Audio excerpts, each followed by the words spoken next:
The captains are at the 50-yard line for the coin toss at the beginning of today's game.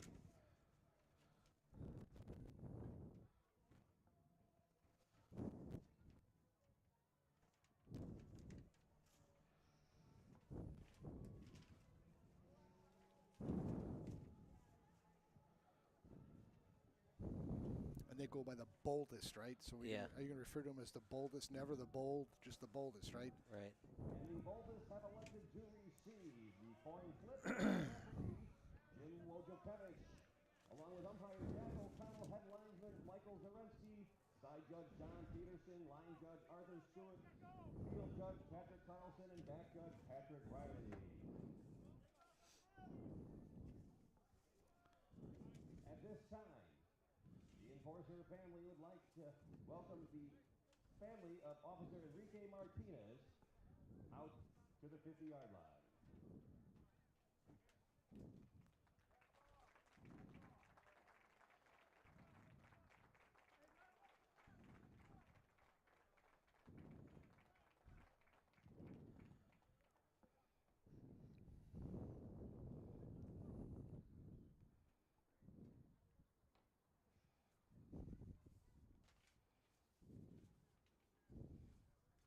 Oh, here they are. This was. It's yours.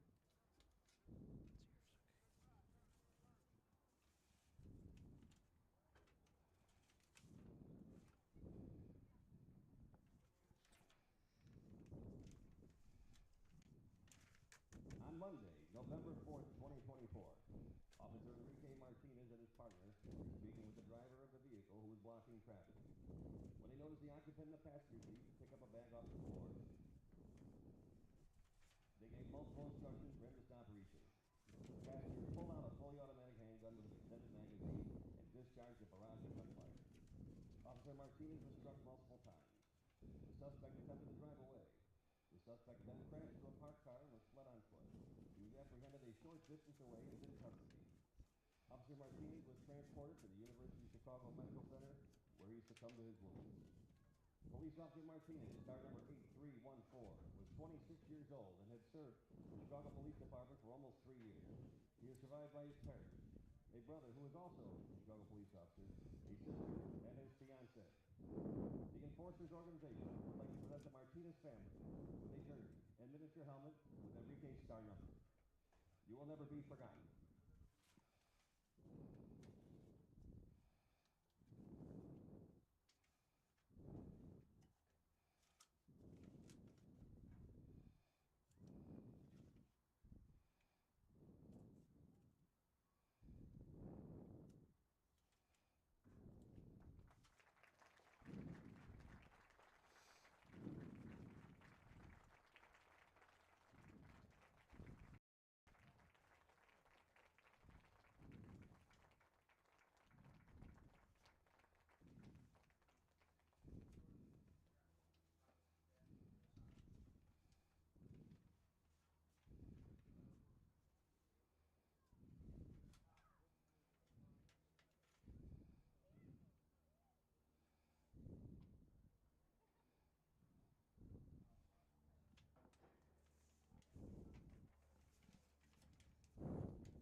This is going to be a little bit of a problem.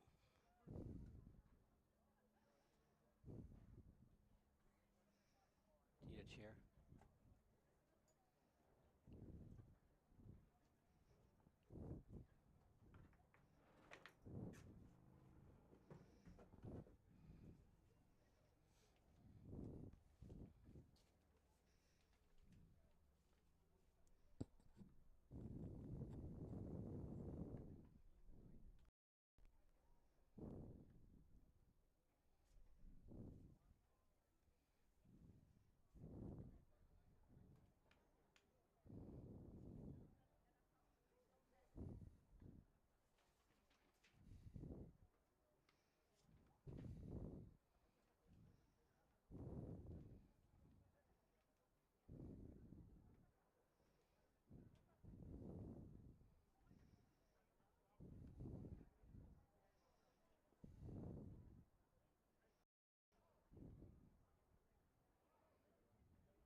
What's that?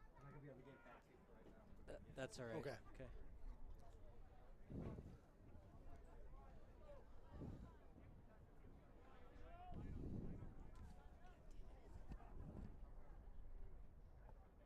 And now for the beginning of the game. If you would all stand, remove your hats, caps, and face the north end zone for the national anthem.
On a warm spring noon, it fits the New York City D Boldest against the Chicago Enforcers. I'm Kyle Smith alongside Mike Frazier, and it's the National Public Safety League here at beautiful Wheeling, Illinois, Wheeling High School. New York City Department Boldest orange and the powder blue is the Chicago PD Enforcers, and the Enforcers looking to go 2-0. Every game important, Mike, because only 2 teams from each division go to the postseason. 8 teams in Tier 1 for Division 2. There's only 4 teams, so it's a lot easier to go to the postseason from Division 2 versus Division 1. Yeah, that's right. That's why every game is a playoff atmosphere and a playoff setting. It matters big time for both of these teams as we're about set for kickoff. In his 8th season for the Boldest, Eddie Romano leading the charge for the men in orange. Spent his last 2 years as the offensive coordinator and was the offensive coordinator for Nassau Community College in 2024. And the offensive coordinator, Matt Giannettino. So here we go. The Boldest in orange, the New York City Department of Corrections going against the Chicago Police Department Enforcers. Not a great kick, Mike, out of bounds, illegal procedure. Great field position coming to the men in orange. That is not the way you want to start it. Field position is such a critical factor in winning football games and scoring on possessions. And the Boldest in great shape to take their first snap.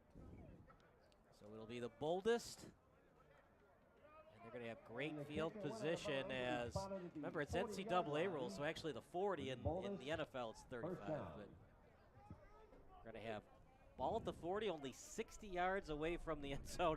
Great way to start because coming from New York to Chicago, it's not exactly right down the street. This is a very far away game for the New York City Department of Corrections.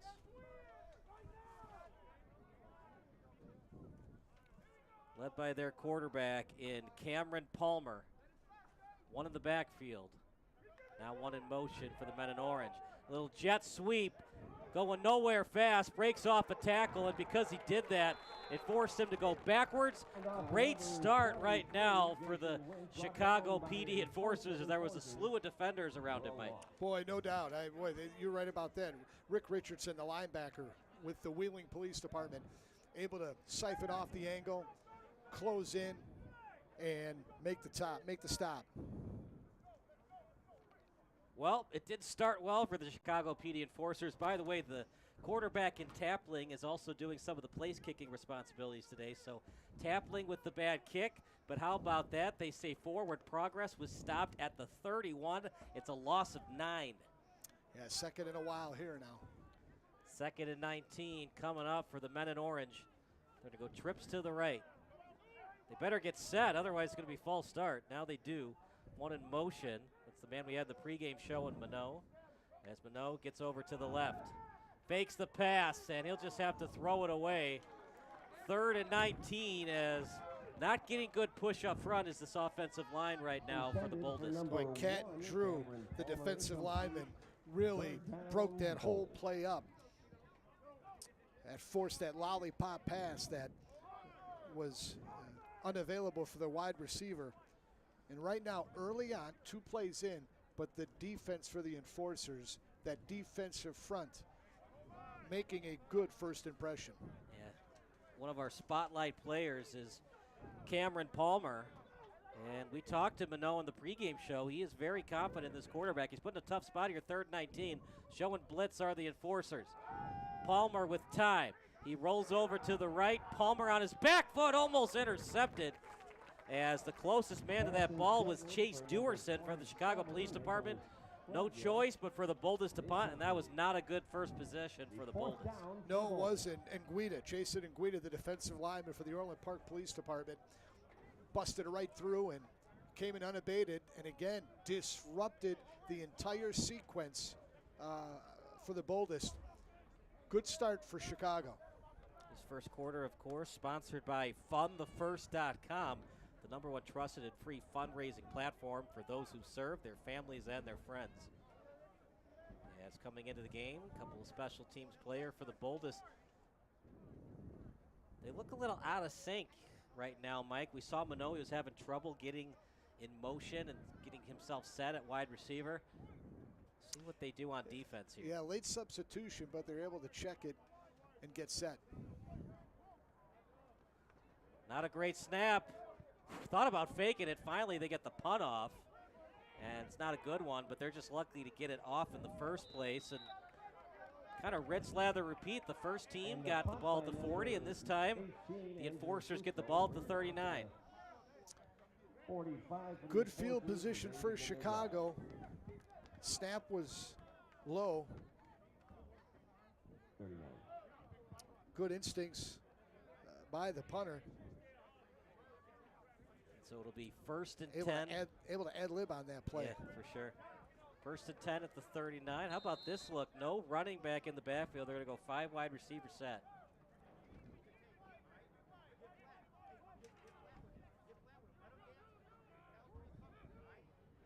Tapling with time. Tapling on his back foot, wide open. And he gets it to his intended target in Trent Yancey, as Yancey gets good field position for the Enforcers inside the 35. Maybe a break in coverage there, Mike, as Yancey was wide open. Well, he was. Trent Yancey, a wide receiver, and able to pull that catch in, and a chunk of yardage for Chicago on 1st down. So it'll be 1st and 10 at the 33 as you see the celebration shot on camera. I mean, he was so wide open, and there were actually 2 wide receivers that were wide open right in the middle of the field. And so what started off well for the Boldest, they had the ball at their own 40, and then they actually lost 9 yards on the next play. Didn't gain any yards after that. They punted on 4th and 19. They were lucky to even get the punt off. And right now the Enforcers showing what they did in their last game against the Charlotte Cobras when they led 27-0. Tapling, quick pass, completed to the wide receiver as he gets it to Overton in his wide receiver. And now they are close to the red zone. Wade Overton. With Johnson on the stop, but not before the Enforcers able to move the chains. And got it to Overton, and they're going to spot it right at the 20, so they're in the red zone now. And we saw some quick passes. The Boldest were not ready for it. Now they got one in the backfield as well as a fullback. Fullback on this play will be Jason Anguita this time. As it's a handoff to the right to Pescazio, as it's going to be short gain. See where they spot it. And looks like he did not get a yard on the play. Boy, Adam Stevens with a nice play, showing his agility, able to move laterally and haul down the running back from behind. Brian Pescazio from Cook County Police Department. He is one of their guys. They like to run him in jet sweeps. They like to get him out in space. Warming up for kicks if they need him is Chris Lenti. And they might need him on place kicks, as that was not a good kick by Tapling to start the game. Meanwhile, Piscazio on the handoff. Piscazio out to the left, still on his feet near the 10-yard line. And he's going to be close to a first down. Let's see where they mark forward progress stop. As it's right near the first down marker. The chains have not officially moved yet. Oh, that offensive line with a nice push. And the legs churning. And the enforcers knocking on the door to Pater.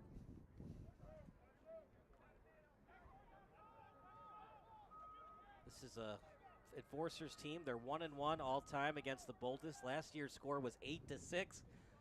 The Boldest are going to have to score some points as the Enforcers offense looks ready to play today. Piscazio in the backfield.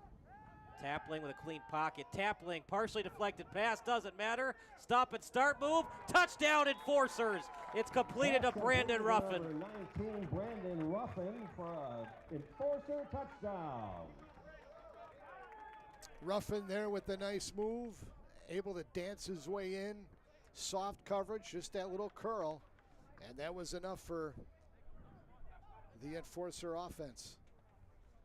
So Ruffin with that 70-yard touchdown reception in week 1 against Charlotte, that time on a 19-yard pitch and catch from Tapling. And Boldest better get their act together. This might be a blowout at Wheeling High School if this continues. Well, it's early. Still trying to feel your way. But yes, the Enforcers with a great stop defensively, and they cash in here for 6. Late substitution, Ryan Robinson gets into the play late, as it'll be Lenti to attempt the point after touchdown.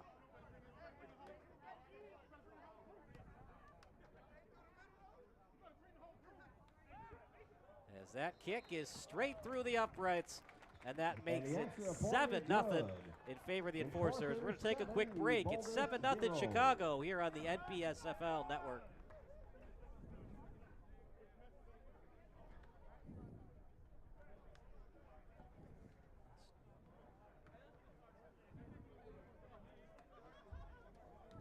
No, I thought they were going to run it. Okay, I guess no commercial, I guess.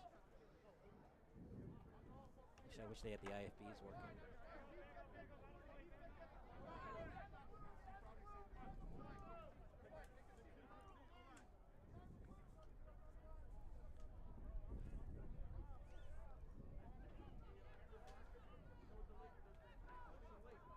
Kickoff coming up as it'll be Tapling again. This time, Tapling's kick will stay in play. It goes out of bounds. This is a much better kick by Tapling. And we'll see what the Enforcers could do on defense. They looked very good on that first possession, but we're going to assume the Boldest are going to make some adjustments. Play number 8, Adam Tapling through the end zone.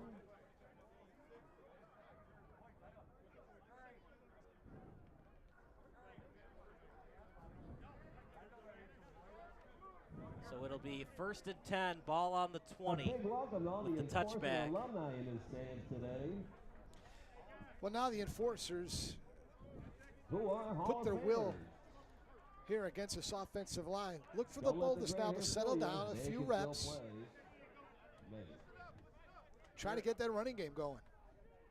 We'll give you the keys to victory after this play, sponsored by the Stephen Siller Tunnel to Towers Foundation. Good snap, handoff, right up the middle, gets a couple of yards near the 23 before being brought down by the Enforcers.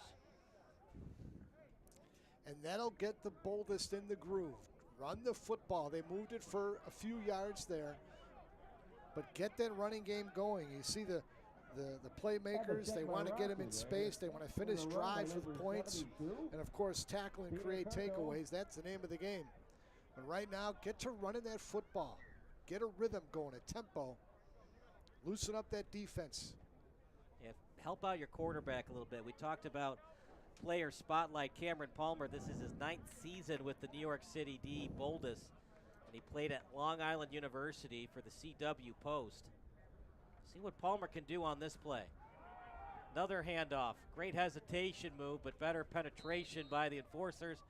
3rd and long, Mike. It's not a place you want to be as a quarterback. No, it's not. And again, that defensive line making it happen. There's Drew Carried by Canton number able 12, to make it Robert happen, the Gay for a defensive short lineman. gain. That's Third his down, second Boldest. tackle. Don't forget, everyone, That's the a concession tackle and a stand is half for open, him already. and there you could buy. What do you want to do here on 3rd and 7? They've had trouble getting their wide receivers, not just in space, but getting upset on the line of scrimmage. Maybe a screen pass to give some confidence between quarterback and wide receiver. Well, you're going to have to throw it here for sure on 3rd and 7. But look at the near slot here. 1 sliding in, single coverage on 21. Look for maybe a jump ball down the near sideline here. 1 in the slot, 4 wide receiver set. It's Cameron Palmer. Palmer with time. Palmer, bad pass. That's not a good pass, and it's a slow start for him. That's almost 2 interceptions on back-to-back possessions. You hope it's just a slow start. If this continues, though, Mike, do you consider going to another quarterback? I mean, these throws aren't even close right now. No, but it's too early for that. You look here on the offense, that pass wasn't a good one. However, a lot of pressure up front, and they're feeling it. And offensive line has got to get set for the Boldest. 4th and 4. I wouldn't be shocked if they went for it here, but I think it's going to be a punt. Just the way that the enforcers were able to go right down the field on the first possession. Either way, they're staying to get good field position here. Blocked punt. That's a live ball. Remember, you got to recover it, though. And they will inside the 20. The Boldest are arguing he was brought out of bounds at the 19, and I kind of agree with the Boldest. It was recovered by Pat Egan, one of the playmakers at cornerback for the enforcers. Meanwhile, it's going from bad to worse right now for the Boldest, as that's a block punt. The first punt they did was almost blocked. Yeah, tough start for NYPD here. NYPD Boldest. See a marker down. Let's check it. Was somebody offside? What a huge break that would be for the Boldest if the enforcers are offside, because that would be an automatic first down for the Boldest. Yeah, what they're going to do is they pick up the penalty. The ball was deflected. Correct. So therefore, obviously it was blocked. So the enforcer's able to maintain possession on that. Remember, and I said it was a live ball, but remember, when you block the punt, you don't have to touch it. You remember the old Leon Lett play? It happened twice. Thanksgiving Day. Well, Leon Lett actually the first thing that happened was the Super Bowl where Don Beebe knocked it out. That was a Thanksgiving game back in the 90s against Miami. Right, and it actually snowed in Dallas that day. That's right, it sure did. Be 1994 maybe? Inside the 20, they're going to place it at the 17. Not a great snap. Handoff to the backup running back in Ryan Robinson from the Chicago Fire Department. And, man, the enforcers, very tough to beat right now. I mean, great on defense, even better on offense thus far. Boy, they did good job of that defensive line, though, up front for the Boldest. They're going to spot it inside the 15, near the 14. So it should be 2nd and 7. They're going to call it a long 6. Tapling has had so much time in that pocket. Remember, he played wide receiver at St. Joe's and Eastern Illinois. So he's a great athlete, not just a quarterback. One in the backfield for the enforcers. This time to the end zone, picked off! He's got a blocker in front, still on his feet, as the interception is going to be credited to Jocelyn Wint. And might be a late flag. Oh, there was a late hit as went to the turf. And it was delivered by Jermaine Wilson. Well, Tapley just missed his man. That ball was overthrown. And Johnny on the spot, able to pick it off. Yeah, and that is a huge turnover in the red zone. It gives the Boldest the football back. You know, this is a really cool team in the New York City Department of Corrections. They got guys from the Philadelphia Police Department, Starrett Public Safety, another Philadelphia department, the Lower Marion Fire Department. And of course, here's the Keys to Victory, brought to you by the Stephen Sillard Tunnel to Towers Foundation. Check them out at tunneltotowers.org. It's like you said, Mike, control the clock, dominate any sudden change of the game and control that line of scrimmage. Yeah, went with a nice play, good athleticism, skied high, hauled it in, brought it back. Now they've got a good field position here for the Boldest. Got to go to the run the football here. This time it's a design run with space in front for Palmer, and he gets out of bounds. I love that play call. Oh, I do too. Lamont Addles able to. And a quarterback keeper by number 5. Check that. It was Addles. It was Lamont Addles. Yeah, it was at quarterback. So, but nice move. He looked at the defense, loosen it up, get to the outside. That's gonna. If you could do that a couple of more times, that's gonna spread that defense on that defensive line, and those linebackers are not going to be able to be as aggressive. But they're going to have to show the enforcers that they could be a little bit more versatile on offense. They have 2 quarterbacks on the roster in Lamonte Addles and Cameron Palmer.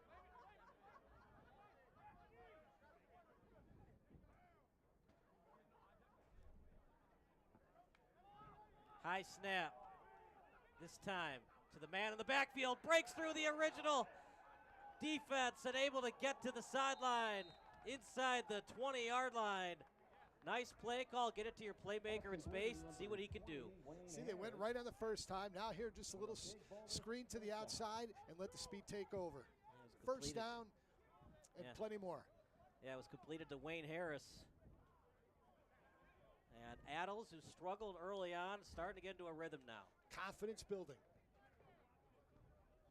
Those little things, right? If the enforcers could have gotten one of those 2 interceptions. Little things, right? And for Chicago PD, love to get a turnover here if you can.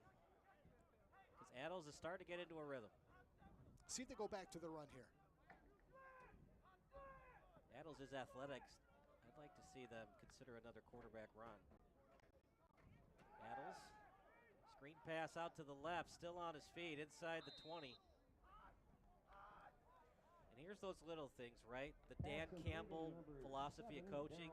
We want 6 over 3. And I think that's the same case for the Boldest. The way the enforcer's offense is looking outside of that pick that Tapling threw, I think you really want 6 or worse. I think the Boldest are going to go for it to try to punch it in. Just stood right there at the line of scrimmage. Enforcers dropped their coverage, their linebackers, and the Boldest just taking what the enforcers are offering, and that was 7 yards on first down.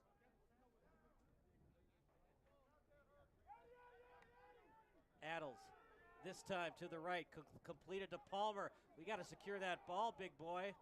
Finally does, but he had that ball out for somebody to strip it. Luckily, there wasn't an enforcer around to knock that ball out.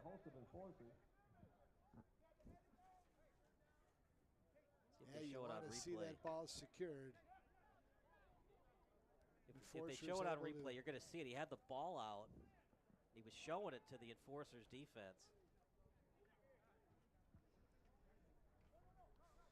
Well, Palmer, the who also plays quarterback, and he joined the Boldest to continue to be a part of something bigger than himself.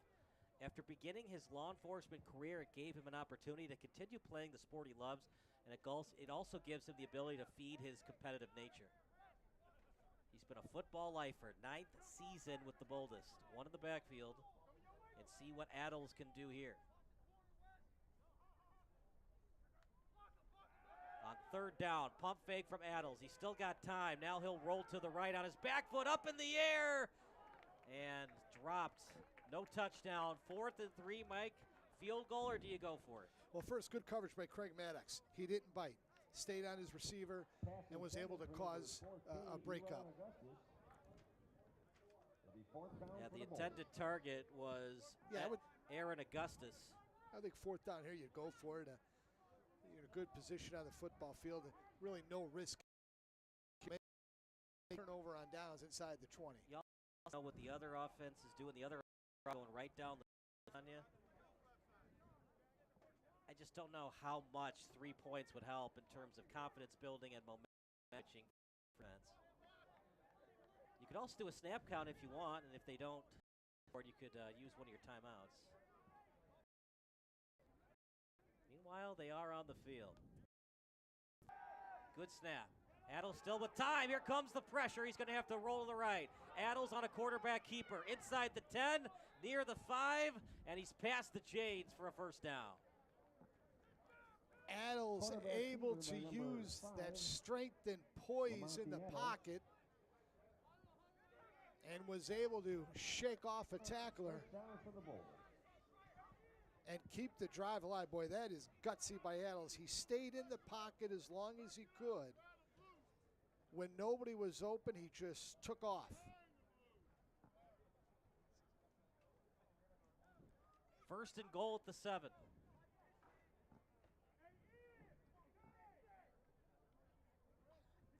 Such a big play by Addles, and that's why having an athletic quarterback is just so valuable. There's things that Lamar Jackson can do that no other quarterback can do. To have that type of quarterback, it just adds another dimension to your offense. Addles, handoff, inside the 5, eye in that end zone. Carry by number 20, Wayne Harris. Just a huge play. It looked like that the Enforcers were going to have a 14-0 lead, then the pick inside the red zone, and the Enforcers have been very good ever since. A lot the Boldest can do here now. Second and short. Second They've and goal shown at the the 4. ability to run the football. Timeout. And that's, I think the Enforcers call the timeout. They're a little discombobulated. A good timeout here for them to get reset here. Yeah, the thing is, too, like we talked about, the last game they played against each other was an 8-6 final. I don't think that's going to be the type of game today, but it could be. So this touchdown by the Boldest, because of what happened last year, everything matters. But we'll talk about that after this timeout, brought to you by fundingthefirst.org. Ever wonder who helps our everyday heroes when they need support? Enter fundthefirst.com, a unique crowdfunding platform dedicated to first responders, their families, and their friends. Unlike typical sites, we don't take a cut. Every dollar goes directly to those in need.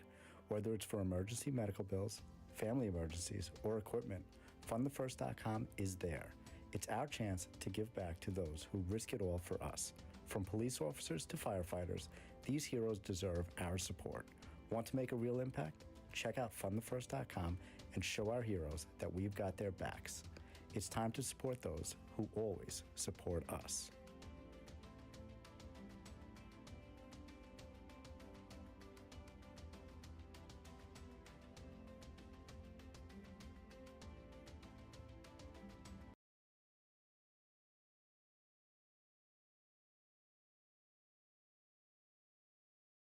Waiting for a signal. No signal yet. They're celebrating, but the officials aren't touchdown. Was that a direct quarterback keeper to Palmer? It was. Brought down on the 1. And they're going to say he was stopped at the 1.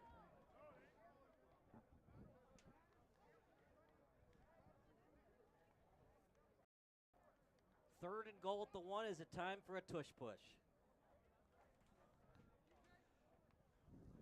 You're in a good position here now if you're the Boldest. A lot you can do. Look for them to power football. Run it. Oh, they gave him the touchdown. They haven't done it on the scoreboard yet. So yeah, they did give him the touchdown. Okay. I was wondering. I'm like, right. Wow, you don't count that forward progress, so here's the extra point. All right. So touchdown has been awarded. Good snap. The hold is there. The kick. And it's straight through the upright. So a 7-7 score. We'll take a quick 30-second break. You're watching the Boldest against the Enforcers here on the NPSFL network. Enforcers 7, the Boldest 3.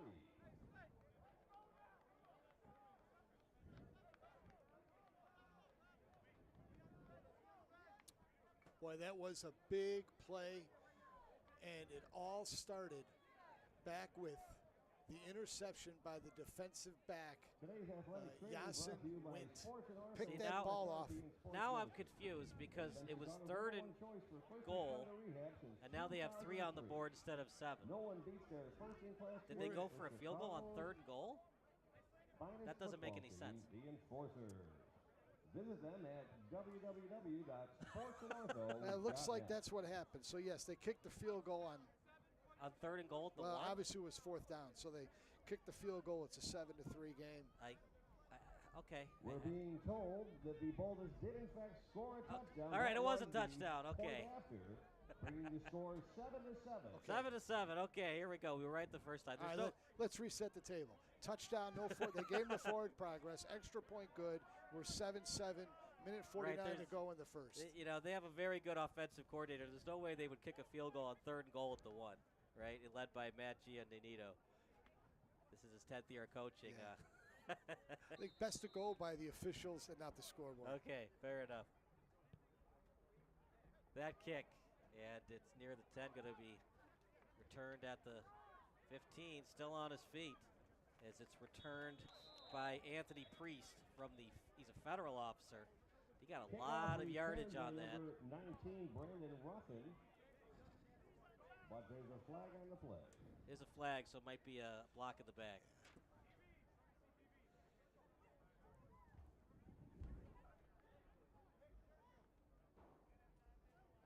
Yeah, this one will be coming back. Well, boy, you go back to that. You can't express enough what the Boldest did with Yasin Wint on that interception. Brought it back out across the 30, and the offense found a rhythm. They mixed it up.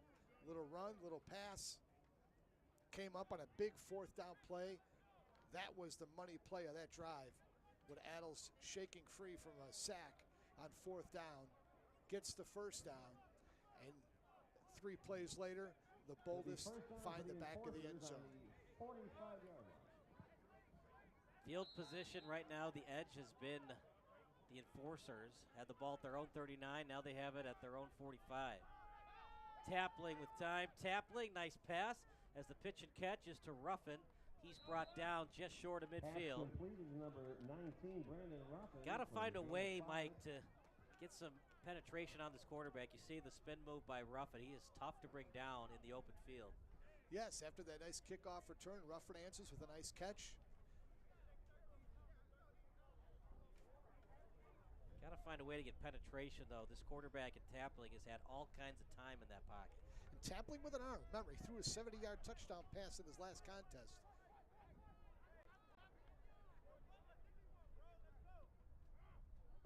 Nice answer, though, by the Boldest when things were not going their way. Tapling on his back foot, sets his feet over the middle, wide open. Oh, overthrew him. As the intended target was Trent Yancey. He did complete it to him earlier in the game, but that time overthrown. Man, I tell you, Trent would want that back. That's the catch he should have made. He was in position. He turned the wrong way. The sun also, coming from that south end zone, played a factor. I think Yancey lost it in the sun. So now we got 3rd and a very long 5, close to 6. Any kind of positive yards, Mike, do you consider going for it? Field position game. If it's 4th and short, yes. But I mean 4th and really short. Tush-push territory. They're going to split the wide receivers. Good snap for Tapling. Pitch and catch near the sideline, but he's brought down short of the 1st down. It was an excellent tackle by Lazar. Didn't allow him to break through the tackle, and it was completed to Andrew Pena. Boy, Donnell Lazar, what a tackle. That was a 1st down saving tackle, and now it's 4th and short. The Enforcers will go for it here. You know, you talk about tush-push. Remember, these guys only have 2 hours of contact practices per week. Tush-push takes a lot of practice time to execute. Meanwhile, play stopped as I think it was a timeout by the Boldest. Timeout Boldest. We'll take a timeout as well. It's 7-7 here on the NPSFL network. Timeout was called by New York before the play.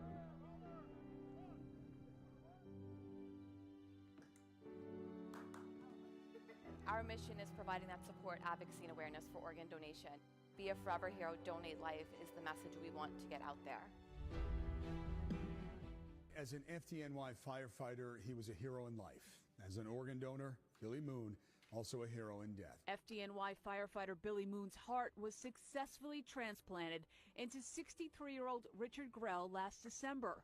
And as his widow, Christina, processed her heartbreak and her grief, she fulfilled a promise that was made to her husband and donated his organs so others could live. 5 lives were saved in the process. There are around 103,000 people waiting for a transplant across the country. One person can save 8 lives and improve up to 75 more.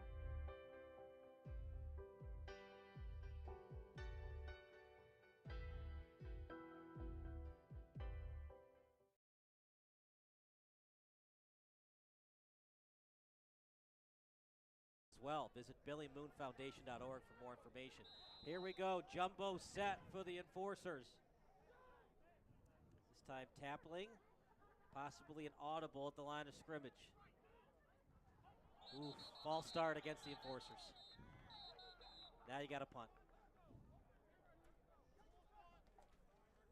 We're going to watch it on replay in a second who moved first. And there might have been a couple of Enforcers that moved. That's why, boy, you get up to that line, everybody's itching to go. You just got to pull the trigger. Bring it back 5 yards, 4th down still. You know, sometimes, we think about Peyton Manning when he set Omaha at the line of scrimmage all those times. Sometimes Omaha didn't mean anything. It was just kind of the defense. And that's possibly what happened for Tapling. He was saying something that wasn't even an audible, trying to distract the defense. But because they don't have a lot of practice time, it might have distracted his offensive teammates as well. Go for it. Well, as of now, it might be a pooch punt for Tapling, because remember, he can kick too. I just think it's too risky with 4th and 5 to go for it. They're going to go for it. Tapling with time. Tapling, bad pass! And actually, that's a break for the Boldest. If they'd picked it off, he would have been tackled right away. So they gain yardage of field position. Well, either way, Clarence Curley with great coverage on the play, roughing the intended receiver. And, boy, the Boldest have really bowed up here. After that sluggish start, shall we say, boy, they have really turned the tide. And now the momentum on their side, and they have excellent field position. Are you surprised they went for it? I was kind of shocked by it. I'm old school. I would have punted and played field position. Dan Campbell says, no way, Jose. I'm always going for it, right? You ever seen the episode of Young Sheldon where they always go for it on 4th down? Yes. That was a great episode. 1st and 10 at the 49. Things going the way of the Boldest. Let's see how the Enforcers can answer. Make sure to visit BillyMoonFoundation.org for more information how you can register to become an organ donor today. 1 in the backfield, 4 wide receiver set. This time a handoff up the middle, didn't get much.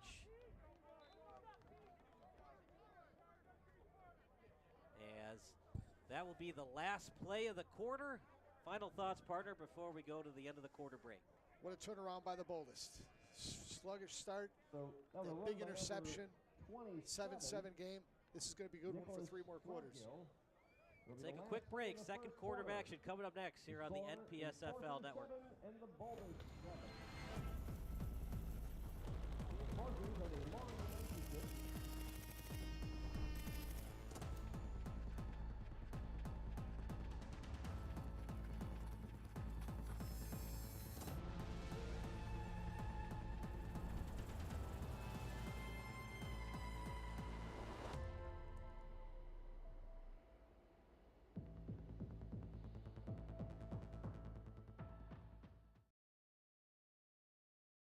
We frequently either stop looking for signs of hope and praying for a swift end to our agonizing pain.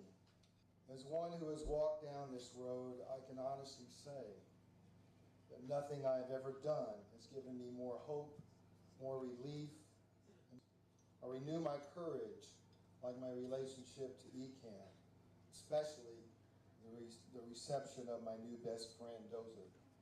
My mom was the most amazing person in my life. I would definitely consider my mom as a hero. I love and miss my mom very much. The worst day of my life was the day that my mother was murdered on July 5th, 2017. His back foot completed, but then dropped. Excellent pressure up front. Disrupted that play. Yeah, Aaron Augustus, the intended target, was actually in his hands and just couldn't finish the catch. Really shows you, though, how agile Adels is. With 2 guys in his face, he was able to set and pistol it right to his wide receiver. Should have caught it. Second quarter is brought to you by Educated Canines Assisting with Disabilities. Visit ecad1.org to learn more about our Service Dogs program. 2nd and 10 for the men in orange. They're going to split the wide receivers as Adels talking to his running back in Robert Gay. Adels this time on his back foot towards the sideline. Able to make that catch, and Palmer, and a first down for the men in orange. Completed to number 1, Cameron Palmer. Boy, Cameron Palmer, look, that's a tougher catch than you think, folks. He's looking right into that sun. Great hands, and able to get the first down. Terrific throw, better catch, staring right into the sun. Just a tale of two quarterbacks, right? It looked like to begin the game, Adels had never played the position before, and since that changed the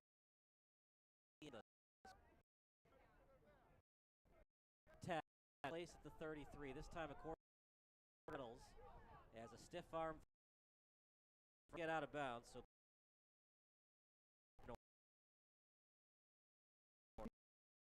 just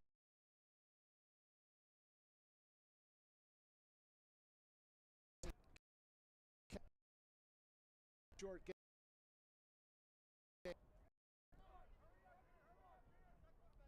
Wow, they gave him a really friendly spot. I thought they were going to spot him at the 29 or 30, but they got it all the way past the 29, near the 28. And it's going to be 2nd and 5 for the Boldest. One in the slot. Adels, pump fake. Then it's complete. Near the 25 as he got it to Augustus. And then brought down. See where they spot forward progress. The sideline official says 25-yard Credit line. the offensive line here, Kyle. They picked up the blitz, gave Adels just enough time to swing it out to Augustus. 4-down territory here. That completion against that blitz puts the Boldest in a good position on this series. 2 plays for 2 yards. 3rd and short, make it 3rd and 2. Augustus joined by Gay in the backfield. They've run shotgun most of the day. Ooh, almost a false start, and it was. Oh boy, that's one Gay's gonna remember in the morning. Oh, that one stings. 3rd and 7 now. What did Vince Lombardi once say? Perfect practice makes perfect. These guys don't even practice less than 10 hours of contact per week. So not only is it not perfect practice, it's kind of no practice at all. That is true. You're right. And these guys work full-time jobs. They're keeping the community safe in their respective neighborhoods and cities. Such a difference, right? 3rd and 2 versus 3rd and 7. You have so much you can do in the playbook on 3rd and 2. There's stuff you can do on 3rd and 7, but not like 3rd and 2. They're going trips to the near side, so. Adels with time, and he'll roll out to the right. Adels breaking off a tackle. He'll have to keep it himself. Gets a couple of yards. And this is where you have to know the boot of your field goal kicker. Do you go for it? Do you do a pooch punt, or do you try to kick the field goal? Boy, terrific coverage and pursuit by Ty Sampson. He didn't budge on that. He was watching Adels and just escorted him outside. 4th and long here. So they've got where the chains end at the 23. So you got to get at the 23 to get the first. The other problem is two-parter. When you're not practicing field goals, do you really feel confident trying to execute that in a game like this? 4th and 7, ball placed at the 29. Showing blitz of the enforcers. Adels just has to get rid of it. And he's going to lose yardage. It was completed to Darren Wesley, but he lost yardage. The enforcers get the stop. They get the ball back, and a nice job for the enforcers on defense there. Boy, Jack Hightower right here. He didn't get the tackle, but he busted up the play. And the rest of the posse came. And they get the turnover on downs. Finishing the play was Alex Carrion from the Chicago Police Department. And that's really what makes this very special, is these are first responders, police, fire, federal agents from across the country that get together. And when we were talking to some of these young men in the pregame, after this game, they're going to have dinner together and talk shop. Really, what the league has done here, really special. A lot of camaraderie in this league. Handoff, Piscasio. That's why they call him Speedy, right? He's almost like the road runner. Hard to bring down in the open field. Carry by number 2, Brian Piscasio. He's a former player of the Chicago Blitz in the Indoor Football League. Broke a lot of records in that division. You know, just back to it, nothing beats hanging out with the guys. Kyle, you know it. A lot of folks that do it, whether it's just weekend trips or if you're in the professional sports business, and that's what these guys really relish, is to be able to go out after this and spend the night just talking shop and making new friends and just having a good time together. 2nd and 6 for the Enforcers. Good snap. Piscasio is going to lose yardage. It was the tackle delivered by 56. Boy, they busted here that offensive line up front and nowhere to go. And there's that defense. This game will be won on this defensive line here. 58, I apologize, Steven Adams on the tackle. My mom was the most amazing person in my life. I would definitely consider my mom as a hero. 3rd and 7 coming up for the Enforcers.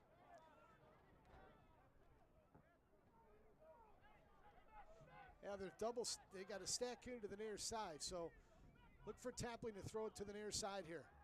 Tapling in the pocket, and it's going to be picked off inside the 30, inside the 25. Tapling on his back foot. Just a cardinal sin of a quarterback, Mike. Credit with the interception is Wayne Harris, one of the co-captains on the Boldest, and on his back foot, here's the pick, and then here's the return. Wayne Harris right there. Saw Tapling looking, took it, caught it, cradled it.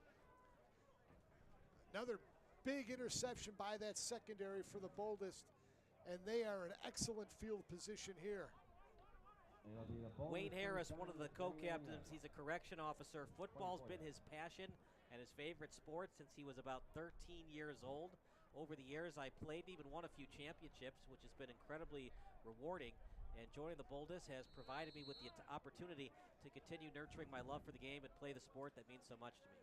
That play goes back to the defensive line penetrating on that offensive line of Chicago. The last 3 plays they did that, forced a 3rd and long. Tapling tried to force it.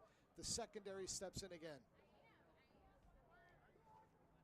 Well, we talked about quarterback play. Adles struggled early on. Now Tapling is struggling.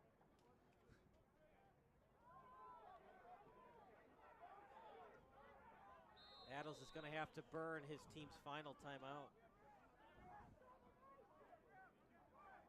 But, Mike, they had to do it. We'll stick with the action, by the way. But, Mike, they had to do it. Otherwise, it looked like they were going to have a false start again against him. Yes, Adles able to see that the Enforcers had the play snuffed out. What they were going to do is run a draw play to the left side. Once that was snuffed out, that changed the whole complexion. He wanted the timeout. I like the timeout there because of field position and it's first down. You've got to set the table on first down to try to push this in. So it's the first half. While we value timeouts, you're a little more willing to use them in the first half because they're not as detrimental. And the other thing is, too, points are at a premium. Last time they played each other, 8-6, the final score. And because they don't have a lot of practice time, special teams like field goals, for example, they might not feel that confident in them. So saving those timeouts until the end of the half, it's not as important for this game than it would be for the National Football League. Correct. So here we go, 1st and 10 out of the timeout. Ball is placed at the 24. One in motion for the Boldest. Adles with time. Here comes the defense, is able to get rid of it. Almost made a fantastic catch. Did Palmer. 2nd and 10. He had time until he didn't. Good coverage. Jalen Woods able to make the stick in the secondary. There you see the pressure. And then right there, up, break it up, knock it down. Absolute bull rush by Rick Richardson. As on the bull rush, Robert Gay had no chance to pick him up. 2nd and long. But here's the thing, partner. It's 2nd and 10, not 2nd and 15. That timeout allowed them to avoid a false start. A little bit more manageable, 2nd and 10 versus 2nd and 15. No No timeouts left for the Boldest, all 3 remaining for the Enforcers.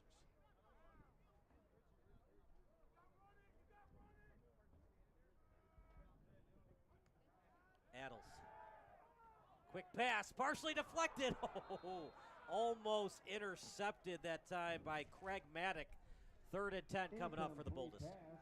Yeah, that looked like, was that Drew Catton? I think that was Drew. Big number 9, he got a hand on that and disrupted that play. Canton Drew, yeah, from the Chicago Fire Department. 3rd and 10. I know you want to be aggressive here, Mike, but I think it's got to be a conservative play call here. A running play and help out your field goal kicker. Just got to hang on to the football here if you're the Boldest. It's been a problem for both quarterbacks. 3 interceptions in the first half. No fumbles for either team. One in the backfield for the Boldest as Wayne Harris, now the running back. Adels gets the snap. He rolls to the right. Adels completed over to Palmer. Very short of the first down. Just got a couple of yards, if that, on the play. And 4th and long coming up for the Boldest. Yeah, busted play there. A good pressure. The Enforcers able to step up and really disrupt that entire sequence. Pat Egan in there on the play as well. It'll be 4th and 7 for the Boldest. Well, you would see think that it's a field defensive goal. line in the trenches. It's a battle.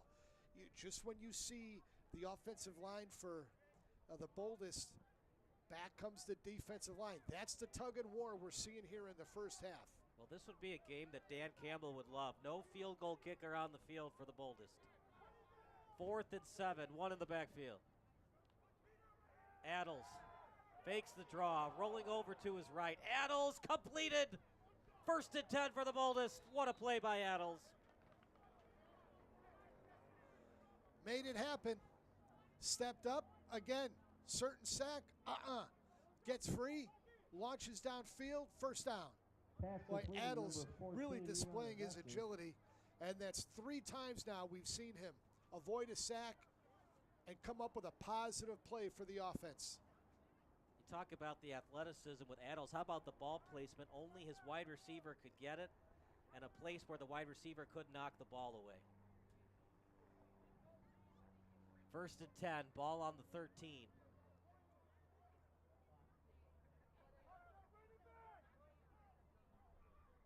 Such a big play that was. Remember, it was 4th down. They just converted.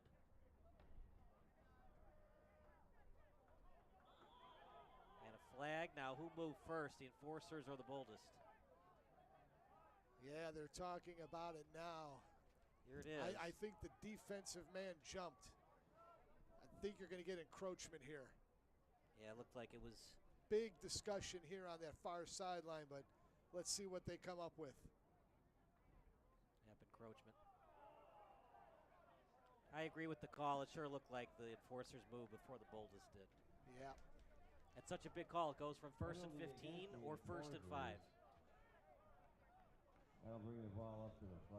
And really the Boldest have shown here in the second quarter plus that they can run just about anything here.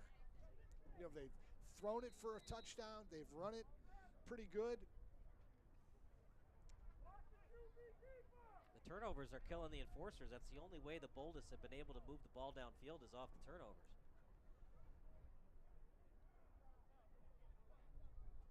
First and goal at the 5. Handoff, touchdown. Misdirection play. It's credited to Harris, the co-captain. And when you need a touchdown, the co-captain's one of the players you want to go to.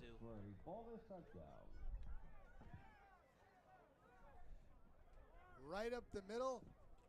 They were watching Adels. And this time, they hand it off to the running back. And Harris takes it in. Extra point coming up. They go for it on 4th and 7. They convert. That was all Adels on that conversion, by the way. And they're able to punch it in. Hey, 14-7's better than 10-7.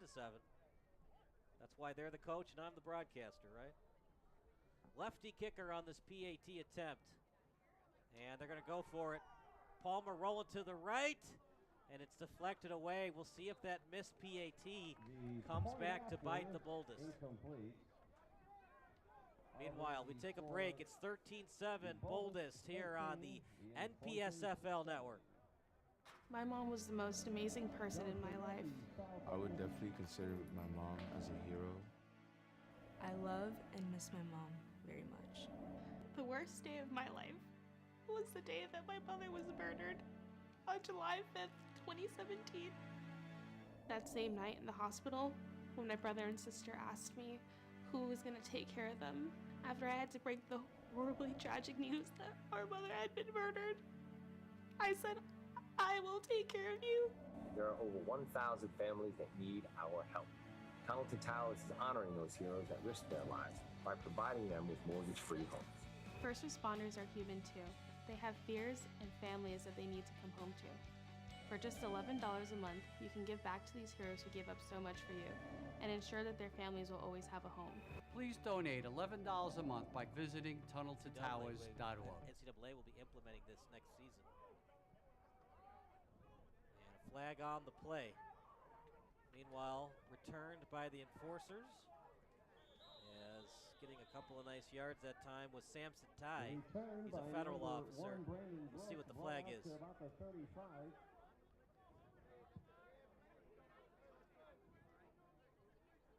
The enforcers would also like to thank sponsors Alderman Nick Spizzato, Anthony Napolitano. By the way, this game is brought to you by Tunnel to Towers Foundation. Visit t2t.org for more information to make your donation today.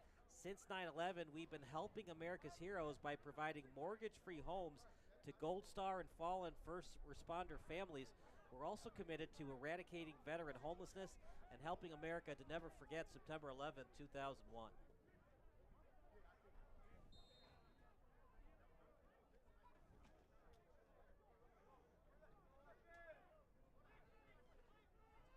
Time a handoff to the right side to Piscazio, who barrels through a defender. He falls down, but he also took the defender with him as he knocked Travis Briggins down. Boy, Travis Briggins with the tackle. Got great help from Harris. Harris had that pick earlier. Harris has done everything, right? Scored a touchdown with the pick. My, how the tables have turned. The first 10 minutes, it was all Chicago. Now it's all New York. 2 interceptions from Tapling. It's changed the complexion of this game thus far. How can Tapling answer? Tapling with time. Tapling over the middle, completed. And that's what he's got to do, Mike. I know he wants to get the ball downfield with the sexy throws, but just, take what the defense gives you. And he did there. Just fed it right in there, right into coverage. And they're able to pick up the first down and more. That'll build that confidence back. That's how Tom Brady did it. Tom Brady didn't have the greatest arm in the world, but 10 yards here, 12 yards there. Dink and dive plays, it works, man. But they got a first down on that one.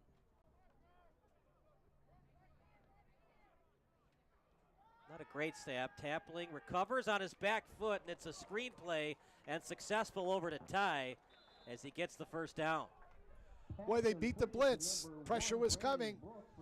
Tapling with great poise, just dumps it, take what the defense give you. And there is Brandon Brooks with the catch and takes it. And that's enough for a first down. What can the Boldest do to try to avoid giving up those chunk plays on screens? Well, right now they're rushing 4. They're going to stick with rushing 4 and maybe drop the linebackers in coverage. This time, Ty breaks off a tackle. Ty still on his feet. And that's why skilled position players are so important, One-on-ones. That time, Ty won that one-on-one battle to get 3 more yards on the play. Look, Justin Griffin, I know he won't get credit for the tackle, but he disrupted that play. Messed up the rhythm for Chicago. Yeah, Briggins gets the tackle. He makes up for getting barreled into by Piscazio. You gotta have a quick memory, right, on the football field. 2nd and 5, ball on the 27. Tapling, handoff to the fullback, still on his feet. And he wasn't talked about a lot was Dave Moore, but maybe they should feed him more because that was a nice run by Dave. What a beast. Look at Dave, just right through that line, dips the shoulder. Now, we talked to the head coach, and Brian Fennelly, a couple days ago. He talked a lot about Samson Tye, talked a lot about Piscasio, but man, Dave Moore, he looked really good on that play. Yeah, Moore, one of Chicago's finest, CPD, District 7. And he's getting rewarded by being back on the field. 1st and 10 at the 19. See if they run it to him again. They fake the handoff, Tapling near the sideline, and near the 10-yard line, completed to Ruffin. Good play by Tapling. Quick hit. Ruffin just stopped, waited for it, and Tapling with enough mustard on it. And Ruffin able to cradle it and hold on to it. Don't want to struggle for yards there. The play was made. Go down, reset. Remember, it was a bad snap on the PAT attempt from the Boldest, so if the Enforcer score a touchdown, they would take the lead with their PAT. This time Moore again, and it was well read by the Boldest. No chance for Moore on that play. Oh, there's Griffin again, Kyle. Right in there on the stop. Along with George Lutz. I'm sorry, George Lutz, the linebacker from Philadelphia PD. As complicated as football is, sometimes it can be a simple game. If you control that line of scrimmage, it makes things a lot easier for your linebackers and your secondary. This is a passing down here, so they're going to go singles to either side. See what Tapling, he's going to have to, if he has a man open, he's going to have to laser it in there pretty quick. Blitz coming. Yeah, 3rd and 3. Tapling, oh! I don't know if it was the best play call by the Enforcers because the Boldest snuffed that out right away. Boy, they came at him. Tapling, no shot. You see it on replay. Both guys sandwiched him. It was Lazar as well as Lutz. Lazar and Lutz on the stop. And now it's 4th and 10. Tapling's going to stay out there. One would think that it would be a field goal. They're going to call a timeout and talk about this, and we'll take a timeout as well. It's 13-7 in favor of the Boldest here on the NPSFL network. New York Firefighters Heart and Lung Institute is a medical center for firefighters designed by firefighters. As a leading provider of advanced medical screenings, we take pride in offering the best healthcare experience for firefighters and first responders. Since 2002, the New York Firefighters Heart and Lung Institute has been dedicated to screening, diagnosing, and treating first responders and their families each and every day. We provide a broad range of testing and medical care, including cardiac and pulmonary testing, as well as educational seminars focused on firefighter safety throughout the USA and Canada.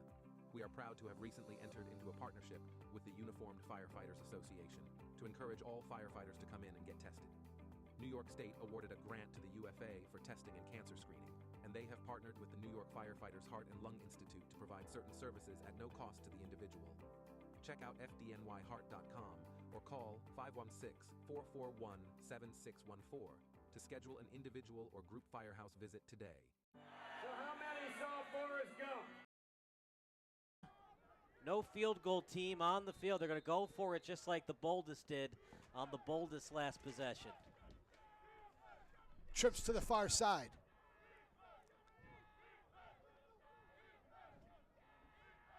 Tapling with a clean pocket. Tapling to the end zone. He's wide open. Touchdown, Ruffin! Pass completed to number 19, Brandon Ruffin, for an enforcing touchdown. No more field goals, Mike. Just go for it all day long. Boy, Wint here. The safety just didn't close. Wide open. Missed assignment there. At the top, Winston needed to come over but could not get over there quick enough. Easy 6 for Chicago.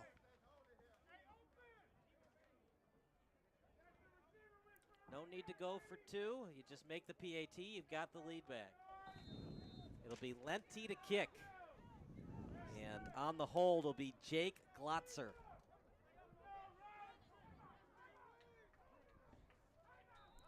Uh-oh. Looks like they might not have been ready for the snap. So it's a timeout by Fennelly. We'll stick with the action. Well, when you got all 3 timeouts, I mean, this is a big play because you want to get that 1 point to get the lead back. Well, again, you look back at this drive by Chicago. It starts out with Moore, couple of nice runs. Then they find Ruffin for another 15-yard doink. Just worked it downfield, and then on 4th down and long, just the blow of coverage by the top, the safety at the top. The CB let him run through thinking he'd have top coverage, but to no avail. You take it where you can you take it where you can get it. Chicago took it, and now they're looking to take the lead here late in the second quarter.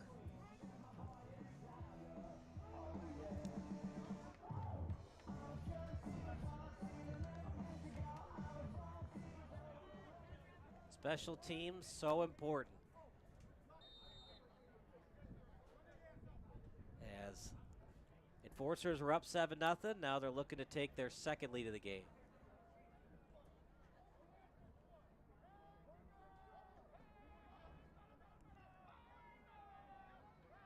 Good snap.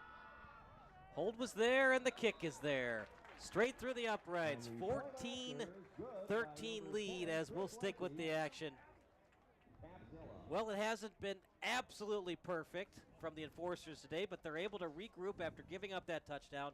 Tapling with 2 picks on the day, but a nice drive led by Tapling. Guts by Tapling. They come back. The confidence wasn't there. He goes to Ruffin for a pass completion.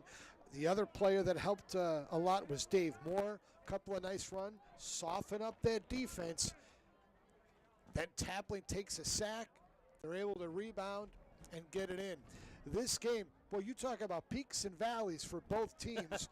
You really see it and are witnessing it here in the first half of this football game. Remember, partner, it's NCAA rules. Clock stops briefly on a first down. So with no timeouts left, Adels, if he's a good quarterback, you don't have to rush it on this 2-minute drill. We should see that 2-minute drill here. You're only down by 1. You got to be aggressive. You don't know how many more possessions you're going to have in this game. Returned right at the 15. Breaks off a tackle, still on his feet, past the 40. And an excellent return by Cameron Palmer. Oh, sorry, that was Travis Braggins. By number 4, Travis Braggins. And it'll be 1st and 10 with great field position for the men in orange. To the 44-yard line. See how the Enforcers set up here defensively. Are they going to rush 4? Do they drop their linebackers back in coverage? Or will they be aggressive and pinch the linebackers up?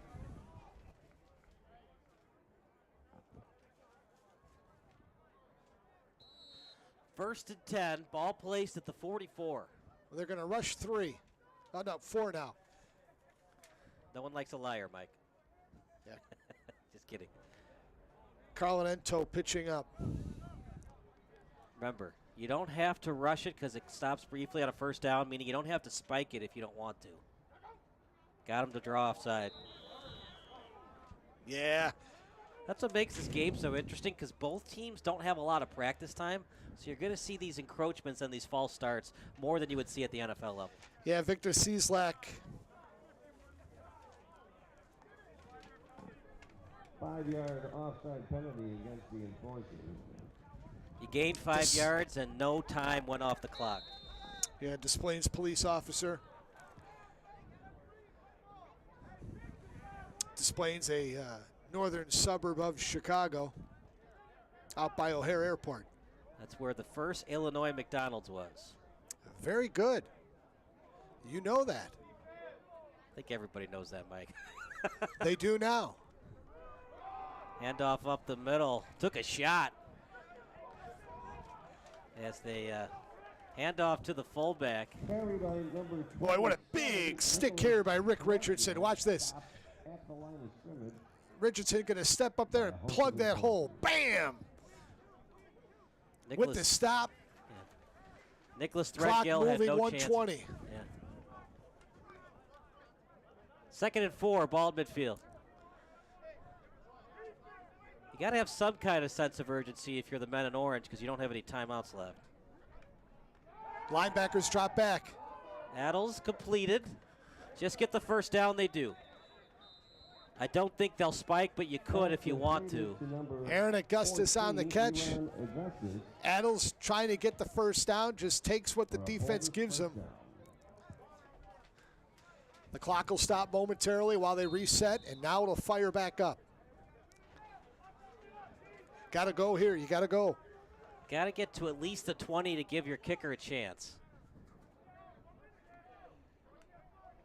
Adels, a handoff. Interesting. Still on his feet. That was a good play by Harris. They don't have any timeouts, though. Well, Wayne Harris with the play. This was, though, Adels ad-libbing here, almost coughed it up. Harris was not expecting that. The bigger problem you have now is the clock is still chewing. I don't have a problem with that if they had spiked it right away, but so much time went off the clock. Adels, they get the first. He's going to have to go down. And that'll stop the clock briefly. One would think Adels is going to spike it right away. Pass completed to number 14, Elon Augustus. Well, the spike needed to occur on the previous play because the time is really the essence now. The time is your enemy if you're the Boldest. So while they will spike it here, that's going to leave you just about 12 seconds. It was not that important to get the first down as it was to save time on the clock. They did add a couple of seconds. All right. But see what I'm saying here? If Adels would have just clocked it on the previous play, yes, it would have been third down, but the time is the enemy right now than it was the down and distance You know what marker. he might have been thinking, Mike, is because we've seen both teams with false start problems because they don't have enough practice time. Remember, to spike the ball is okay, but everybody's got to be set at the line of scrimmage. If you try to spike and it's a false start, that's a 10-second runoff. You always got to be thinking as a quarterback. So, yeah, they could have done that, and it probably would have been successful, but if it wasn't, remember, it's a 10-second runoff on that false start. 2nd and 10 at the 32. Got to get to at least the 25, preferably the 20. First down is spotted near the 22. Pitch and catch and just get out of bounds, and does Palmer. The one thing that the enforcers couldn't allow was a first down, and he got out of bounds. So the catch here, it's made. Stops the clock with 10 seconds. So you've got 2 plays. You don't have time to throw it over the middle unless it's at the first down marker. Even then, I wouldn't do it. So the thought process here is, do you try another 10-yard out to get closer for one crack at the end zone, or do you want to take 2 shots from here? Both teams have been reluctant to do the field goals, so you could throw it to the end zone. If you don't get the touchdown, then you do the field goal. And both teams now are out of timeouts, and that's what I think Chicago is talking about here. 1 timeout left for the enforcers. Not that it matters, they're on defense. Yeah, but the Boldest are out of timeouts. Yeah, correct. So here, if you're NYCD, do you want to go one play, 10 yards and out, and get closer for one shot, or take 2 cracks at it? I would prefer to take your shots here. Getting a 10-yard out, you don't have a kicking game, I don't think. So I would try to just go to the end zone here and take 2 cracks at it. It's gotta be we've seen the punting game. We've had a block punt, a low snap. Their extra point, the snap was really low. So the kicking game is not a confidence factor. You make the field goal, you're back on top. You got the lead back.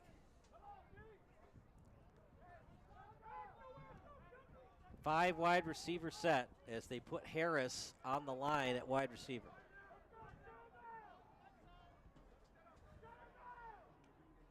Adels, it was a high snap. Adels near the end zone, and it was out of the reach. His intended target was Wesley, the combo wide receiver and defensive back. Yeah, that fade to the corner. Nice touch by Adels. He had plenty of time. And that's what they decided to do. We said they should probably take 2 cracks at it. They did there, and now you're left with 5.5 seconds. So 1 play here to try to cash in. I would do a field goal, and right now looks like that's what they're going to do.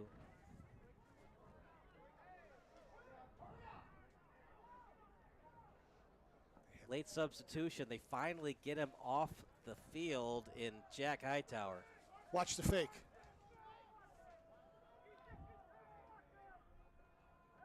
Snap is there. The kick blocked.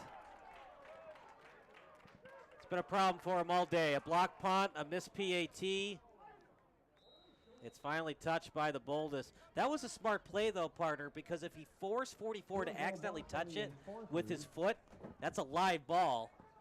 The enforcer's got to know that. Just get away from the ball, because there's no way you're going to return it 108 yards the other way for a touchdown unless you got Devin Hester on your team. Wait for that official to blow the play dead. Stay away. But almost. It almost went off the foot of an enforcer's player, which means it would have been a live ball. But 14-13 to score. Final thoughts before we go to halftime. Great first half. Peaks and valleys. The enforcers came out on fire. Their defense with a stop. Special team stumbled for the Boldest, but then they rebounded. Two things I like. I like the quarterback, Atling, able to shake off those 2 interceptions, come back down and score. More running the football for Chicago. And then defensively, that secondary for the Boldest is really playing well. And, of course, their quarterback, Adels, very agile. This is going to be an exciting second half. We'll take a break. Second half of action coming up next here on the NPSFL Network. Ground Zero is the burial place for my brother. Yet I think that not everybody can go to New York and to Ground Zero and visit the memorial there, so we felt it was vitally important once again that we carry the message that we never forget.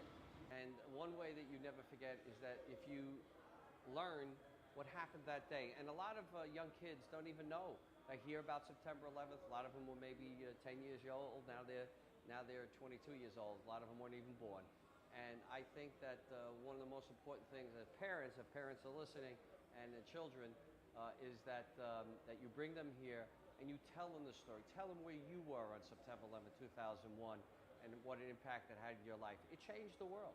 That day has changed the world. It's not the same world it was on September 10th, 2001, and I think that you have to tell why and what happened that day. Not just because Stephen died, because so many have died that day. And that, and so much of our military has sacrificed so much for us before that, but most certainly ever since. I think this statement really sums up our military and our great first responders. For those I love, I will sacrifice. And this is Kyle Hockenberry, and Kyle his house is under construction right now. And this program here, which is Building for America's Bravest, which is what we spend most of our energy on right now.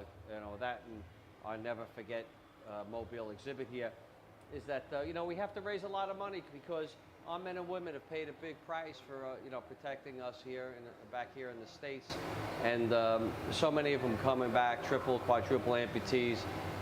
So many of are paralyzed, and we're proud to say that we are committed to making sure that every one of them get a house. And it's been a journey the last 12 years.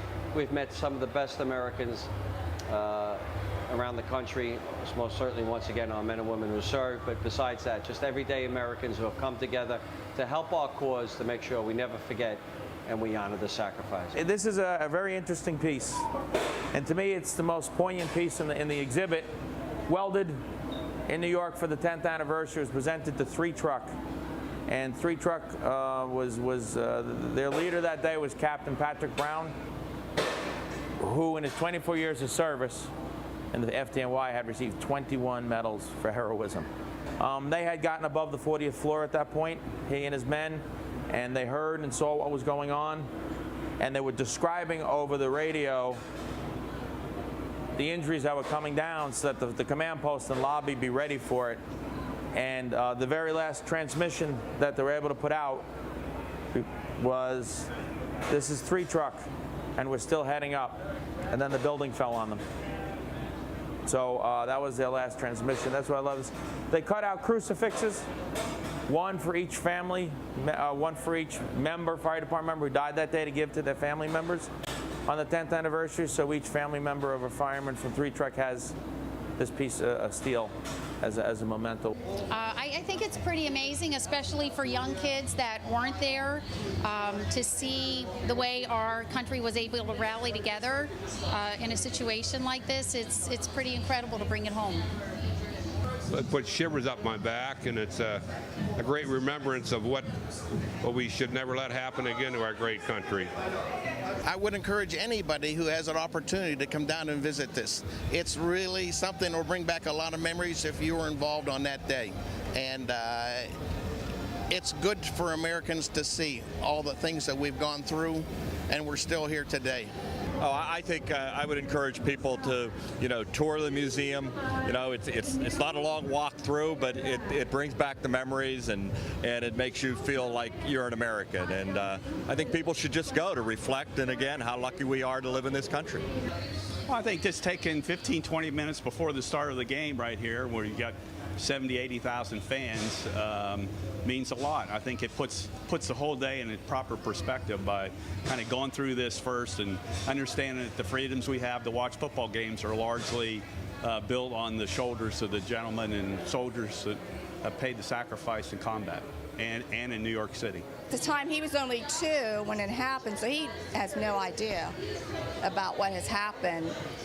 And it just brings a lot of memories back that day. It's where you were at when it happened. This is a good thing. I'm glad to see this exhibit. There can't be enough of this. We need to see more of it and remind people what happened and why we are a nation of free people. Hey Frank, how you doing? Andy Pettitte is one of America's greatest pitchers that has played for the New York Yankees. He has never forgotten what happened on September 11th. The grief I know that you and your family had to go through, but what you've turned that tragedy into really a triumph. What we do for catastrophically injured service members, Gold Star families, giving them mortgage-free homes. The 100-home village that y'all are going to build down in Tampa, it's just amazing. They go and protect us overseas. They give their lives. We better take care of their families that are left behind. I just kept seeing those commercials over and over, and it gets to you, right? I mean, if you're an American, I really just felt, in my heart, just like, man, this is something I wanted to find out more about and look into, and then, of course, just be involved. The Bible tells us that when we restore others, that ourselves will be restored. Join me in supporting our nation's heroes and their families. It only takes $11 a month. Go to T2T.org. So how many saw Forrest Gump? Well, I'm Gary Sinise, and I play Lieutenant Dan. Hello, I'm Gary Sinise, and while you may recognize me from movies or television, my life's mission has been to honor and support our nation's veterans, servicemen and women, first responders, our most severely wounded heroes, the families of our fallen, and those suffering from the invisible wounds of war. I appreciate everything that you do for our troops. Thank you for what you do for these veterans. What you do for the soldiers. God bless you. I lost my dad. I know, and we want to show you that we don't forget your dad. It's meaningful. Yeah. Because I didn't expect any of this, I was just happy to be alive. So when everyone showed their love and support, it's overwhelming. Please join me to help us help our defenders who keep us safe and our communities strong. Donate today at GarySiniseFoundation.org. We're here today right outside Colorado Springs to welcome home DT and his family here in the beautiful smart home that the Tunnel to Towers Foundation has just completed. I got hurt December 2005 in Afghanistan, and that day we're out on a mission and I got hit by an IED while I was in my truck. Today we're in my home that Tunnel to Towers built for me. A smart home is someone that's disabled like myself, kind of makes their lives a little easier. The thought that I don't have to worry about paying a mortgage. We're asking all Americans to donate $11 a month. This is where your money's going, and this is what we're doing with it. Some of us came back, some of us didn't, and thank God for organizations like Tunnel Towers. They're able to be there to help us when we need it.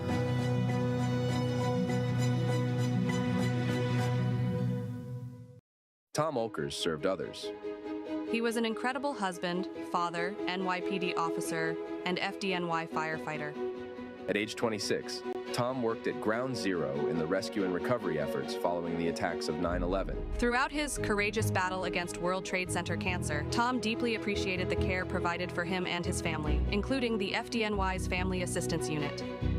One of the TO Foundation's first initiatives is to purchase a family assistance van to help ease the burden for other firefighters and their families when facing an illness. Together, we will honor Tom by helping first responders and their families in their hour of need. Please visit tofamilyfoundation.org today.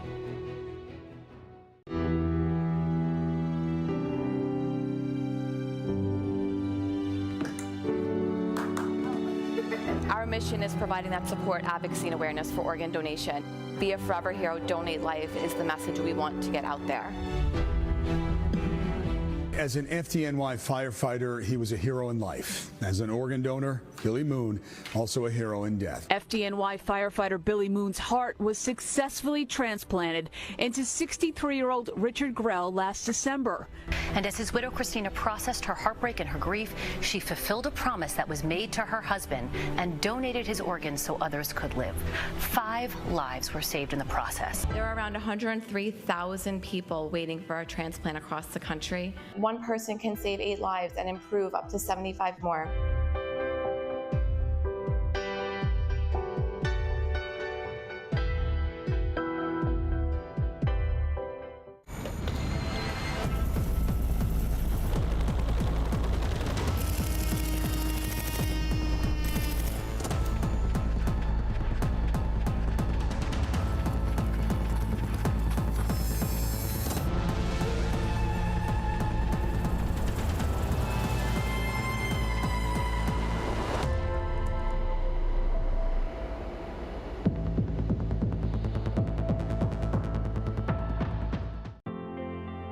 Ever wonder who helps our everyday heroes when they need support? Enter fundthefirst.com, a unique crowdfunding platform dedicated to first responders, their families, and their friends. Unlike typical sites, we don't take a cut. Every dollar goes directly to those in need. Whether it's for emergency medical bills, family emergencies, or equipment, fundthefirst.com is there. It's our chance to give back to those who risk it all for us. From police officers to firefighters, these heroes deserve our support. Want to make a real impact? Check out fundthefirst.com and show our heroes that we've got their backs. It's time to support those who always support us.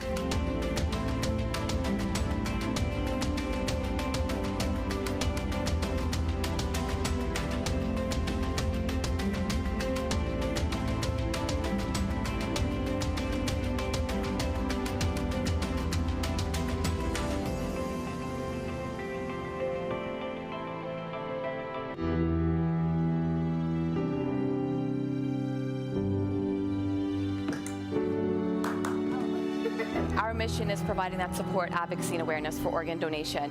Be a forever hero, donate life is the message we want to get out there. As an FDNY firefighter, he was a hero in life. As an organ donor, Billy Moon, also a hero in death. FDNY firefighter Billy Moon's heart was successfully transplanted into 63-year-old Richard Grell last December. And as his widow, Christina, processed her heartbreak and her grief, she fulfilled a promise that was made to her husband and donated his organs so others could live. 5 lives were saved in the process. There are around 103,000 people waiting for a transplant across the country. One person can save 8 lives and improve up to 75 more.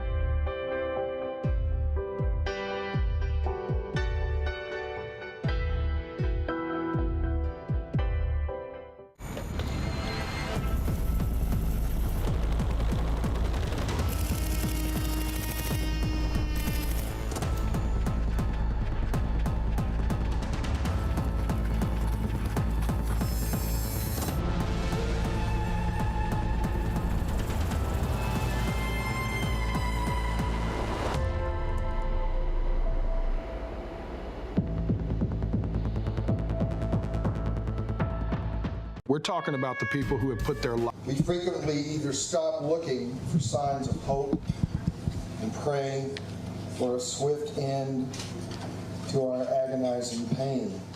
As one who has walked down this road, I can honestly say that nothing I have ever done has given me more hope, more relief, and I renew my courage like my relationship to ECAN.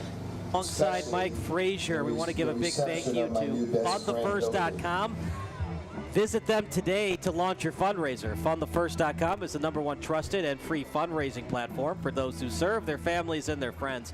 Fund the First is in the business of supporting first responders, military, and medical professionals. 14-13 to score, and it's decision time for the special teams coach in Willie Kaufman for the Boldest. If you're only down by 1 or 2 points at the end of the game, do you have any confidence in the field goal game? A blocked punt and now a blocked field goal, and of course they missed that PAT. Yeah, special teams, and look, it's tough because this is not a team that, these teams do not practice 5-6 days a week, weeks on end. So kicking game is going to be a struggle across the league. To answer your question, unless it's just a gimme, you're in 4-down mode when you have to score. You cannot rely on the kicking game. But it peaks and valleys this first half. The enforcers came out looking like enforcers. And then NYCD comes back and really took things over. And now you've got a good one here as we head into the second half. Really a good football game. The turnover's an issue, but man, there's been some hitting. There's been some tackling. Just a lot of good football on both sides of the ball. Quarterback play is going to be huge too. 2 picks for Tapling, but he seemed to recover on that last drive, the 19-yard touchdown pass to Ruffin. And remember, the Boldest got the ball first to start the game, so the enforcers will get it here in the second half.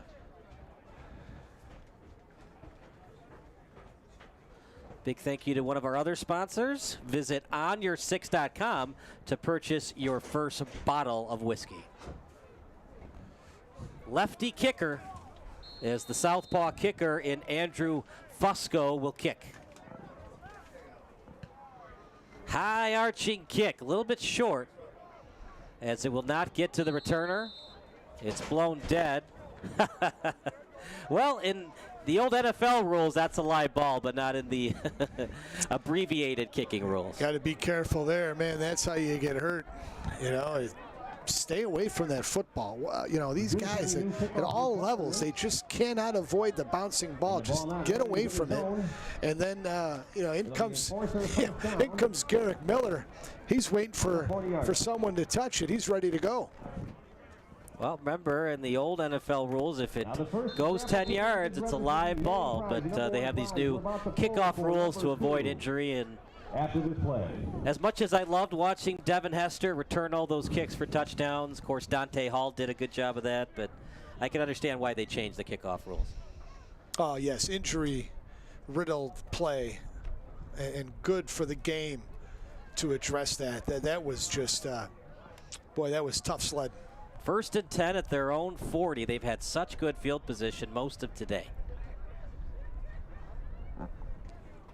Tapling in the pocket. And it's a handoff up the middle to Piscazio as he gets to the 45.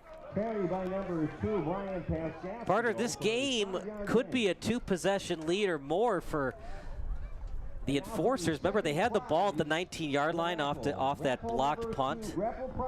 And just the turnovers from Tapling have allowed this to stay close. But let's see what Tapling and the offense can do to start this third quarter. Yeah, Piscazio, the last ball carrier, the running back out of Cook County. 2nd and 5 at the 45. As they bunch the wide receivers. Tapling with tons of time. That's on the wide receiver, partner, was in both hands. He's trying to get it to Applehand's trying to make the catch. Tight end. He's a Chicago police officer out of District 18. Major raffle is ticket number 11. Try to get it to Applehand's. 63rd and St. Louis on the southwest side of Chicago. Prize number 2. It's such a cool thing that they do with the NPSFL. We got guys from Maywood. We got federal officers. This is really freaking cool. 3rd and 5 at the 45. Got to be careful here. You do not want to allow the Boldest to get the ball back with good field position. Tapling, as he'll roll to the right. He's got space, and he's going to get the first. But not before he took a shot as Bragan's on the hit. He had to take the hit because they needed the first down. You'll see here, good room to run, smart play, take it and go, but he can't slide here because he knows he needs the first down. Yeah, it was Cameron Palmer playing on both sides of the ball, as well as Briggins. Prize number 3. You know, if that is 2nd and 9, you probably slide. 3rd and 9, you've got to go. That was 3rd and 5, so 1st and 10. Inside the men in orange territory. Showing blitz of the orange. This time, a handoff, and it's successful to Ty. Gets a couple of nice yards. Nice track down from behind by Wayne Harris, the linebacker out of DOC. If he doesn't grab the ankles here and use that upper body strength, could be more yardage. The 50-50 raffle. Substitution on the field is taking a seat will be Jake Grabowski from the Oak Park Police Department. What the total winnings will be. 2nd and 9, ball in the 48. So he only gets 1 yard that time, did Brandon Brooks. Don't be afraid to use Dave Moore. We saw him get that big chunk of yardage that helped them score on their last possession. This time Tapling rolling over to his right. Tapling, and he throws across his body. Almost picked off. A lot of Cardinal sins that Tapling's been doing today, partner. He's been throwing on his back foot. That time he throws across his body, and it was almost picked off. And Hassan went right there. He's saying, come on, throw it. Come on, throw it. Come on, throw it. And he almost picked it off. Boy, Sins had a great game. Look at him. He knew he had a really decent shot at that INT. And $160 for the winner. Got to know the score if you're Tapling. You're only up by 1 point. Okay, they just brought in Andrew Pena. He's a wide receiver, Des Plaines police officer. Going to line up on the near side here.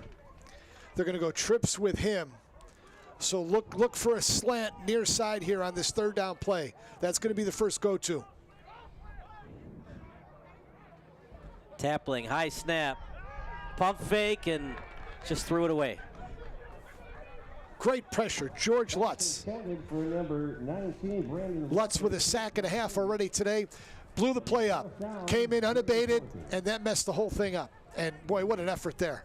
What an effort there. That was Christopher Palmer, I beg your pardon, the defensive back. Came right in, just a missed assignment on the right side of that offensive line. 4th and 9.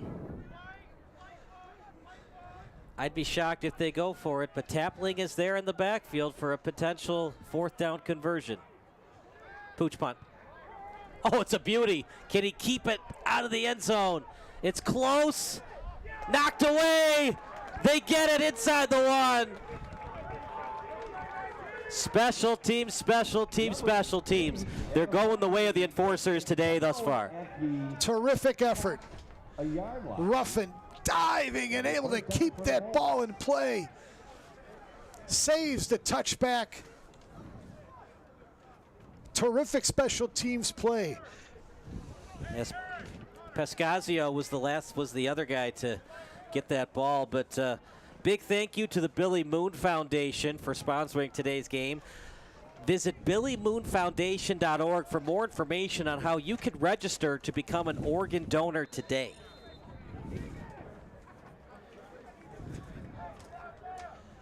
They're going to spot it at the 1, partner, but where it was originally spotted at the half-yard line. They're in shotgun formation, too. Got to find a way to get out of their own end zone.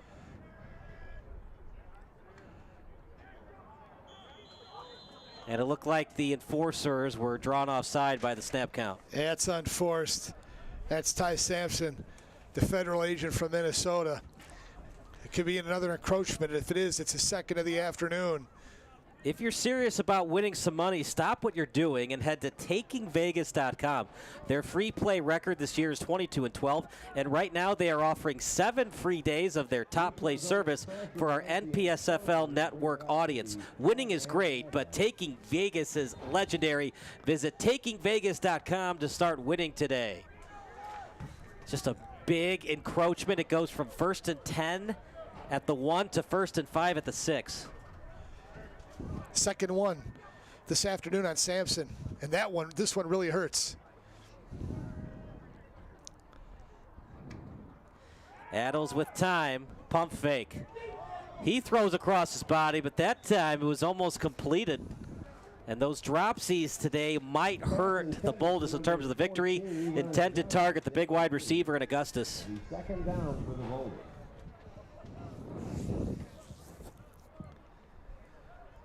You know, they can't flush Adels out here if you're the offense for the Boldest because he is in the end zone. And you can't risk him shaking and baking in there. So they're going to have to throw their way out of this mess here on second down.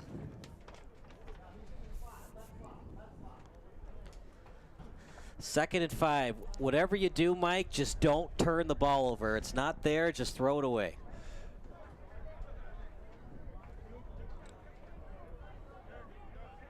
Adels taking his time at the line of scrimmage. This time they'll hand it off. Safe play call, going nowhere fast. Instant penetration up front by the enforcers. Yeah, that was not going to work. They're trying to run their way out of this, but the enforcers are onto it. They got the D-line stacked. They're coming right in. No shot here for the fullback. And that was an easy target there for the enforcers. Chicago in a good place now here. 3rd and long. They have the Boldest backed up. The punt game and the kicking game has been so suspect for the Boldest today. If they don't convert here, number one, you can't imagine they'd go for it. Number two, as we got a potential injury, he had to take his helmet off. But number two is because the punting game has been so bad, block punts, blocked PAT, do you consider potentially taking the safety over trying to punt in your own end zone? NYCD really behind the 8 ball here. 3rd and 5, you got to get a conversion or at least get positive yards to even consider going for it. In his own end zone is Adels. Over the middle, he's wide open! Completed to the 50, to the 40, completed to Wint, down the sideline! No one's gonna catch him! 94 yards to the end zone! Are you kidding me, Mike? Blown coverage. And Yasin able to catch it and outrace the safety. Somebody either missed an assignment. Wide open. Oh, baby. You too could be a winner. Look, he was wide open, but you still got to place it right in the breadbasket, and that's what Lamonte Adels was able to do. You don't have to go for 2 here, Mike. I would. Do you kick the PAT or do you go for 2? Well, they have no kicking game, so I think going for 2 is really the only option. They've proven to everybody in this stadium that the kicking game is just not going to work. But what a play. Adels stayed in there wide open. And the enforcers, boy, they had the field tilted to their favor. Big play for the Boldest. This is a big play here, though. If the enforcers can make a play, they're only down 5. See if Adels can make another play. Adels with time, quick pass, and he overthrew him. That's a big incompletion, Mike, because they're only down by 5. They're only up by 5. Yeah, Jalen Wood stepped right up here and busted this play. The defensive back out of District 4 for the Chicago Police Department. You'll see him here in your top of your screen, 27 of blue coming up, and really just stepped up. Good pressure underneath. Adels forced to throw it. That was supposed to be a fade, but the enforcer's able to break it up.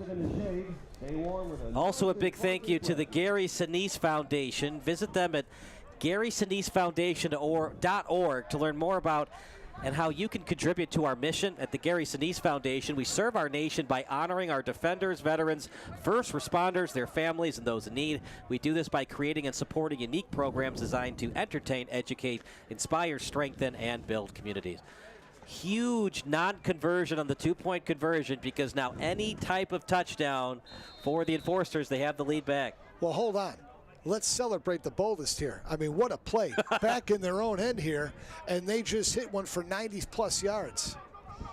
That's a live ball. You got to return it. Here's Ruffin. Hesitation move by Ruffin. Stops on a dime, goes to the other side of the field. There's a flag, though. Gets to midfield, but it's probably coming back.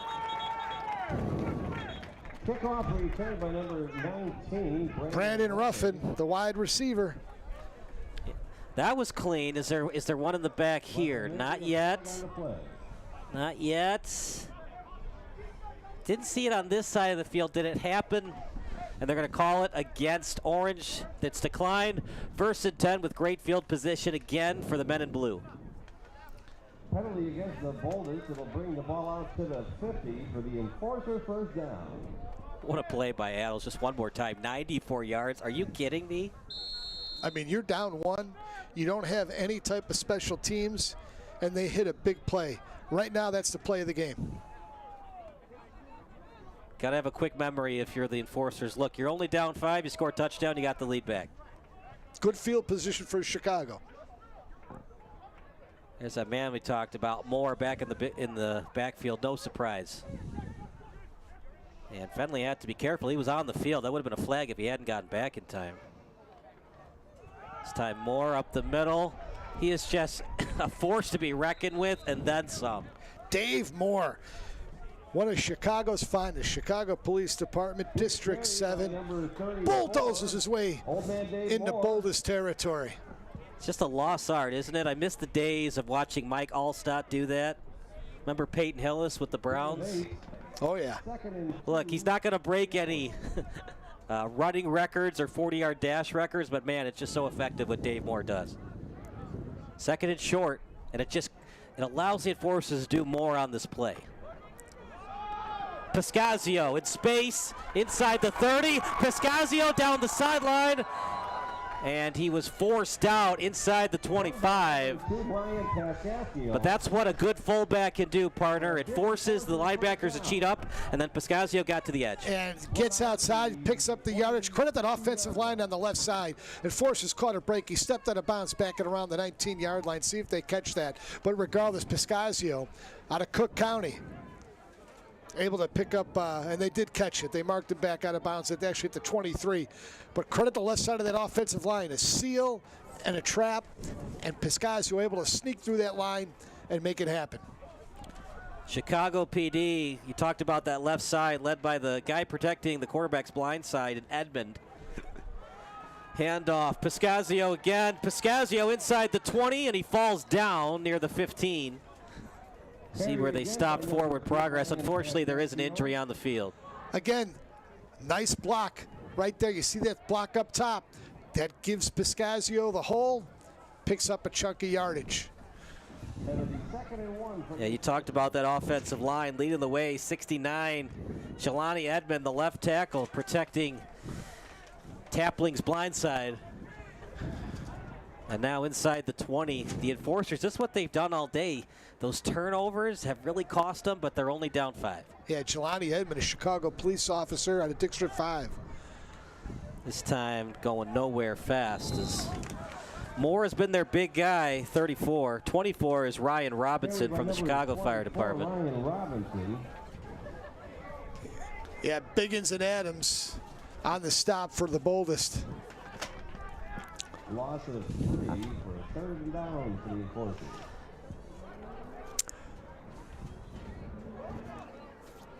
Third and 3. It's 4-down territory regardless.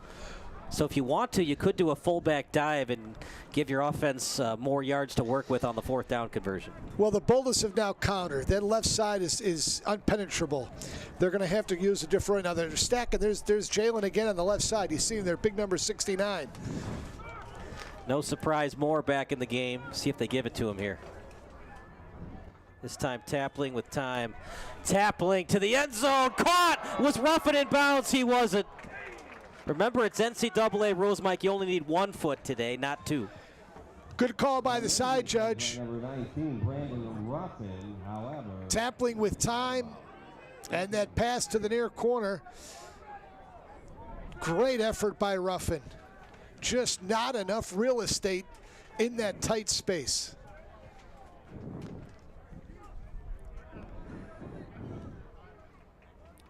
Decision time for Fennelly. If you like Lenty's boot, if you kick the field goal, you're only down 2, but since you only have 3 yards to get, I can understand why you go for it here. Yeah, they're gonna, if they go, they're gonna go on that left side. They don't trust the right side of that line. You see him stacked it here to the left, trips to the far side. On the right tackle side. High snap, pump fake, and they'll get the first. Oh, he dropped it. Oh, no. It was right on target to Yancey, and he dropped it. Number 17. Boy, Stephen Murphy with a good stick for NYCD.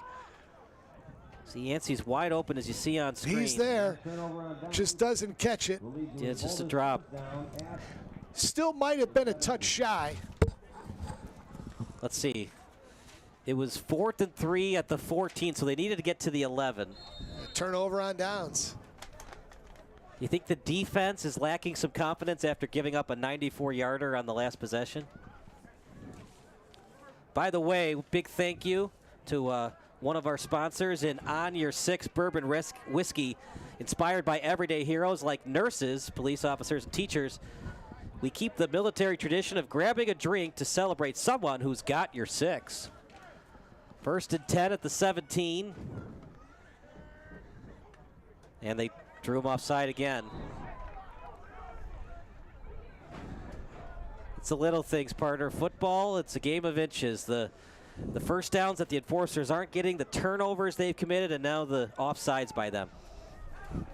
Well, a couple of tough penalties by Ty Sampson that switched up, but boy, that big play, that 93 yards for the go-ahead touchdown on the previous possession by NYCD. Now it's 1st and 5. They do it again.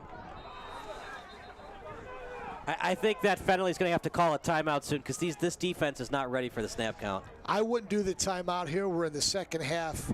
They are too valuable in a one-possession game. You just have to remain disciplined. Boy, is Adel's not really settled in after his first couple of possessions, the quarterback for NYCD. Yeah. He is really settled in. He's running it enough and throwing it enough to make a difference. Unfortunately, they had to take one of their playmakers off the field, and Vic Cieslask. Another big thank you to Tunnel to Towers Foundation. Visit T2T.org for more information or to make your donation today. And then also big thank you to the Educated Canines Assisting with Disabilities. Visit ECAD1.org to learn more about our Service Dogs program. As they're swatting the ball back near the 22. Replay the first down from the 17. Everything that's gone wrong for the enforcers, Mike, look, at the end of the day, they're only down 5. Just stay within yourself, maybe force a turnover and get the ball back. Looking for that turnover. One possession game, get a stop. If you're Chicago, get a stop, get it back. One in the backfield. Now one in motion, and now a false start committed by Orange.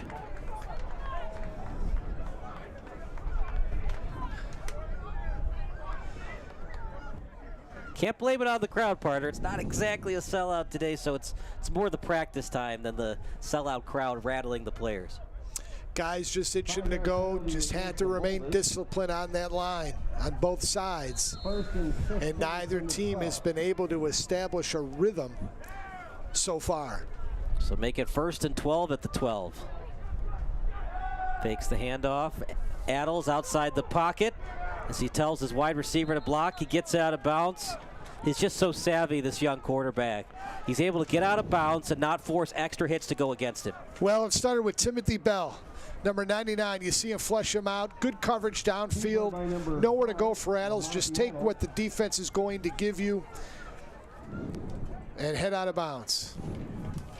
For a gain of 5. 2nd and 10. Timothy Bell, a defensive lineman, Chicago police officer out of District 22.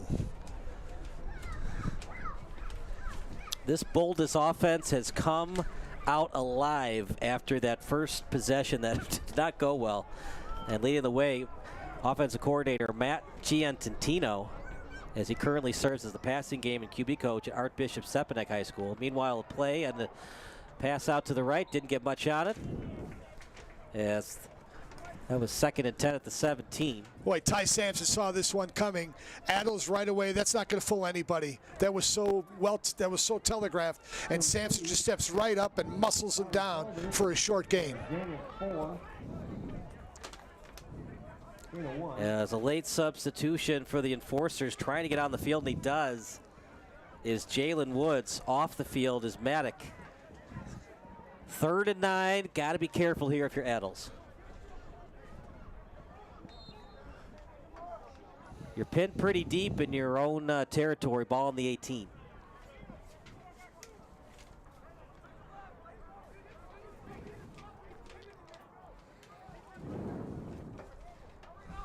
What do you want to run here on 3rd and 9 at your own 18? You're going to throw it here. You're looking for one-on-one coverage. You've been pretty successful with the one-on-one coverage this afternoon. Preferably look for Cameron Palmer. Adles, high snap. Adles with tons of time. Over the middle, deflected, picked off. Running space inside the 20, picked off by one of the linebackers. And going the other way with it, 59, Scott Robinson. By number 59. Robinson with the pick. Big defensive play for Chicago. Adles had his arm hit on the pass. It was a duck, and Robinson hauled it in. And the Enforcers, what a turn of events. They've got it now inside the 10-yard line. Oh, I didn't catch who hit Adles as he released the football. At that point, partner, knowing you're up by 5, maybe Adles should have taken the sacks instead of trying to force something over the middle, but nice play by the Enforcers.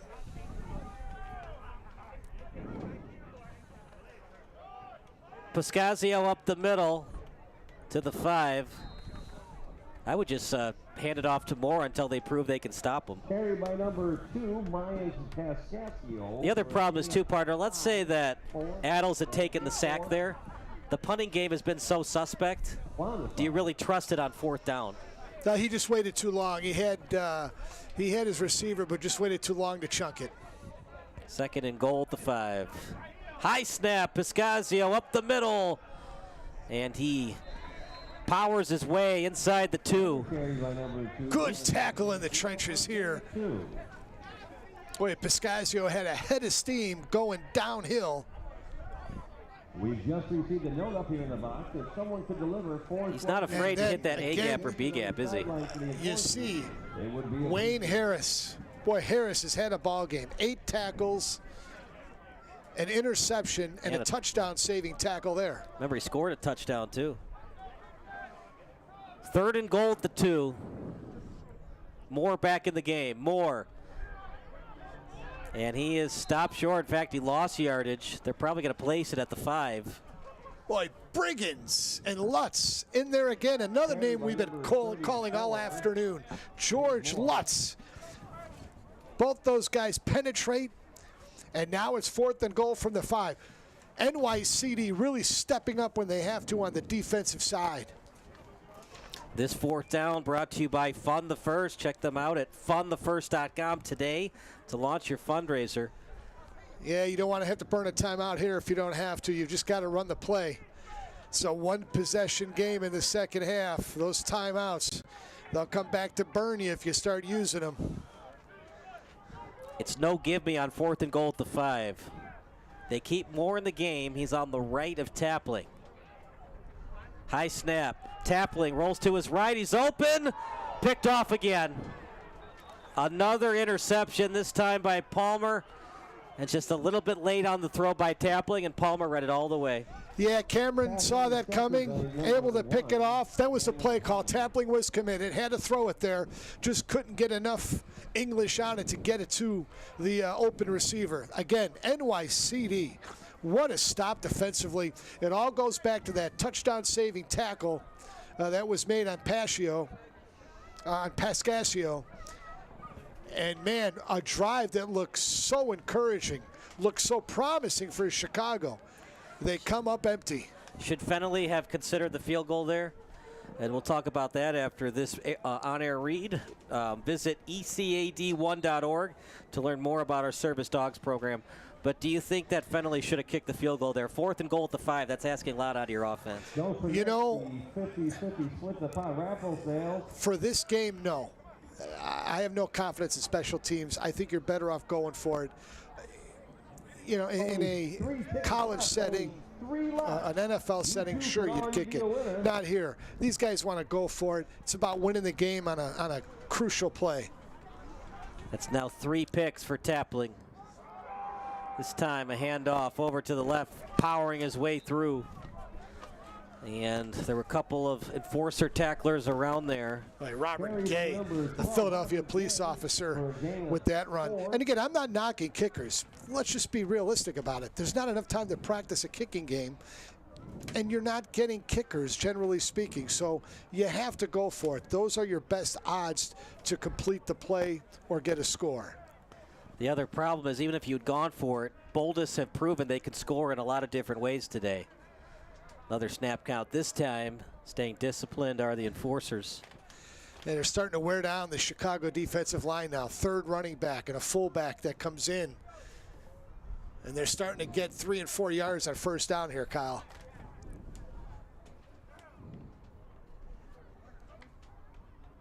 Adels, quick pass over to the left. Breaks off a tackle and then gets out of bounds. Couple of defenders around the play was Hightower as well as Minor. Yeah, Minor, the linebacker out of District 3 on the Chicago Police Force. Good effort there. 3rd and short, very manageable for NYCD.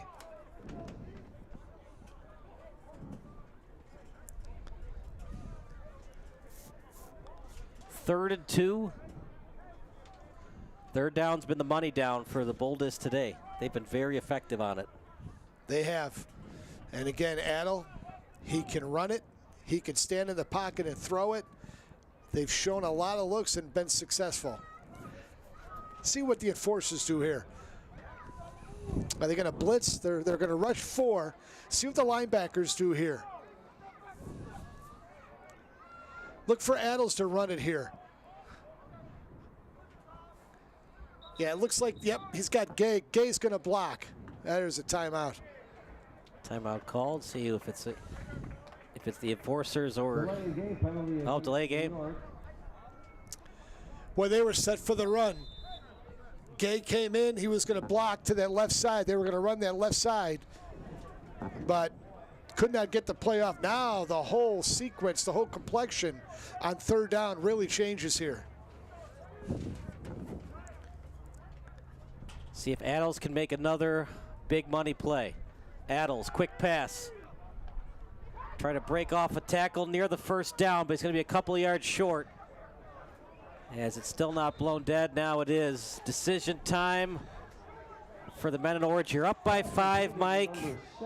Punting game has been so suspect, but you could do a rugby-style punt to give your punter more time to roll outside the pocket. Well, let's see where the spot is first. Where's that first foot go by that sideline official? Yeah, you're close enough here. You're going to go for it. Gave a friendly spot. You need half a football here. I thought it was going to be 4th and 2 or more, but they say 4th and 1. They don't have to snap it if they don't want to. See, here's where you got to be careful now. You've got to snap it before you jump on before a false start occurs. Adels asking what the play clock is versus the game clock, and that will do it for the quarter. They're going to let the game clock run down. So we'll take a quarter break. 19-14. Boldest up by 5 here at the home of the Wildcats in Wheeling, Illinois. Ever wonder who helps our everyday heroes when they need support? Enter fundthefirst.com, a unique crowdfunding platform dedicated to first responders, their families, and their friends. Unlike typical sites, we don't take a cut. Every dollar goes directly to those in need. Whether it's for emergency medical bills, family emergencies, or equipment, fundthefirst.com is there. It's our chance to give back to those who risk it all for us. From police officers to firefighters, these heroes deserve our support. Want to make a real impact? Check out fundthefirst.com and show our heroes that we've got their backs. It's time to support those who always support us.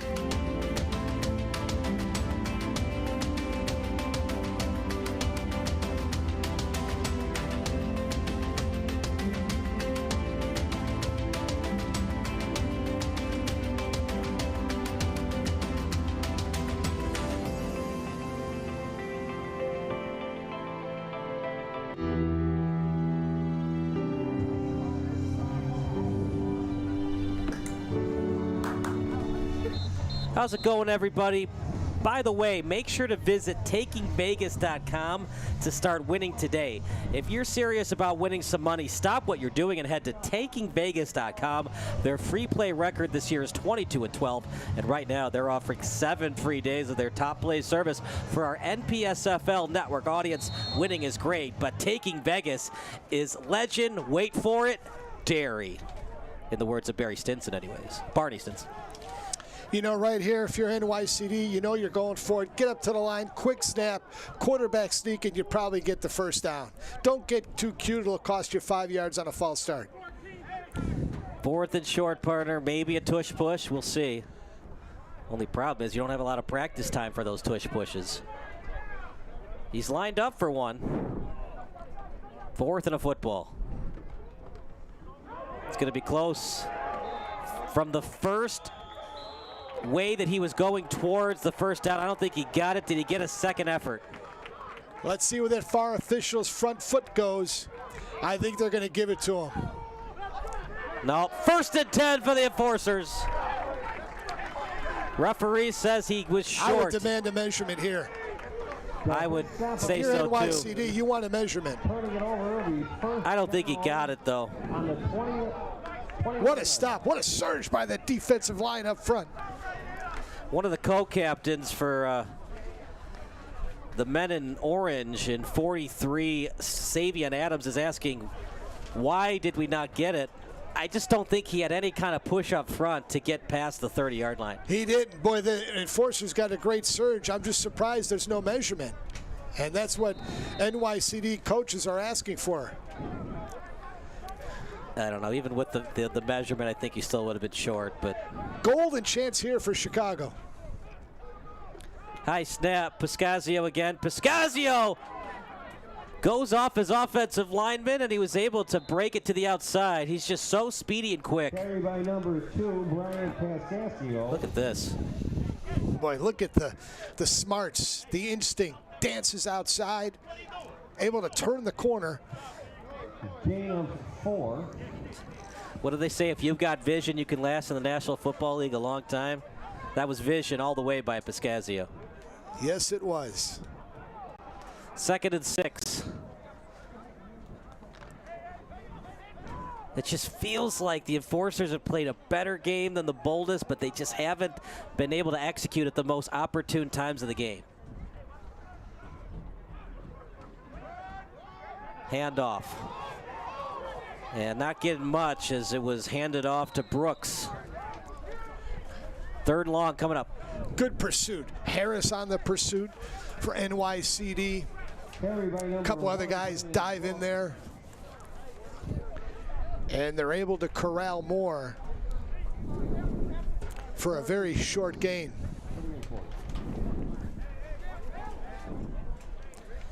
Third and 6, what do you want to do here? Their money-making wide receiver has been roughing most of the day. He has been the go-to man for tackling. Or do you go to the taller guy in Michael Apelhans? I think I'd go to the guy who's open. Thank you, Captain Obvious. The sky is blue, the grass is green. And was there an intended receiver, by the way? Boldest are arguing there wasn't. pass intended for number 2, Ryan Zascasio, incomplete.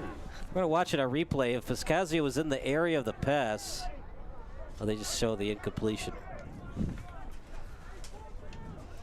Well, they'll go for it here. It's a big no call, though, Mike, because 4th and 6 and 4th and 16 is night and day difference for the Boldest. How does NYCD play this? Remember, last time on 4th down in the first half, they blitzed. It was a jailhouse break. Can Tapling recover from the 3 interceptions he's thrown today? And Briggs on the outside. He's going to stay in coverage, so no blitz here. Oh, here he comes. Might be on the enforcers. False start. Appreciate oh, sorry, go ahead. If you look on the outside here at the top of your screen, you'll see Briggs. Briggs is disguising it really well. Sits there, and now there he is. See how he charges forward? That threw off because the offensive linemen now think Briggs is coming. They want to get a head start. Briggs, very smart football player. He was the reason that Chicago caused that false start. At the Gary Sinise Foundation, we serve our nation by honoring our defenders, and we do that by creating and supporting unique programs designed to entertain and build communities. 4th and 11, play the game possibly here for the enforcers. Asking a lot out of your quarterback. Tapling with time. Tapling still in the pocket. Tapling, he'll roll to the left. Can he get the ball off? He can't. And it would be intentional grounding. Anyways, he was sacked. And the Boldest get it again. It was 4th and 11, and at the 30, they were out of field goal territory. Mike, they could have done a pooch punt. They were able to execute that earlier in the game. This time they go for it. They actually lost yardage on the play. Anthony Chiggets, Steven Adams, along with Justin Griffin, causing havoc in the backfield. And Tapling had no shot. He did his best to stay alive, kept the players live as long as he could, but NYCD, their defense, muscling up there once again. That's why false starts. They changed the complexion of games, partner, because if it was 4th and 6, Tapling might have had enough speed to pick that up with his feet, but 4th and 11, the linebackers are going to stay right at the first down marker to tackle him. Yeah, 4th and 11, low percentage at getting a first down. Out of yeah, especially on a quarterback sneak. 1st and 10 at the 42. Just get first downs. And they're able to get the snap off. Harris going nowhere. Nice tackle. And the guy that was drawn offside, Silazak, was able to make the tackle there. Boy, good push by that defensive line and making that stop. Look at Victor Cieslik, the Des Plaines police officer, able to wrap him up and put him to the turf. Make sure to visit fundthefirst.com today to launch your fundraiser, and also visit ecad1.org to learn more about our service dogs program. 2nd and 12 at the 40. Good snap. Adels, pitch and catch, as he was able to deliver that ball over to Darren. Adels showing, look at the laser, the courage to throw that in. Nice grab. And now for the winner of the moving the football, Darren Wesley. We talk about these guys, how strong they are. Look, Wesley Darren, he was actually picked up off the ground by James Crowell. 3rd and 5, 4-down territory, one would think, as the kicking game has been very suspect for the men in orange all day long. First floor.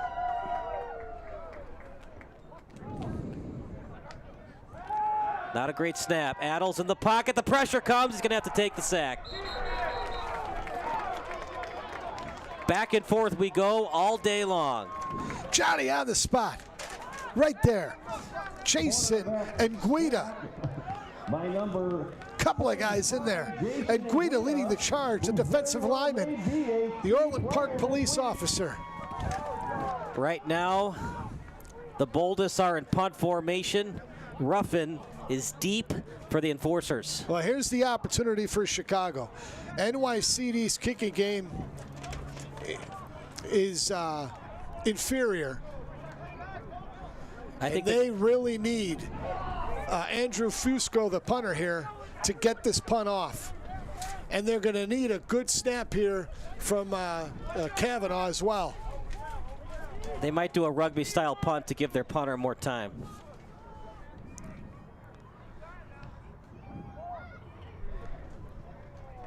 Pretty good snap, and just a line drive kick. They just were able to get it off.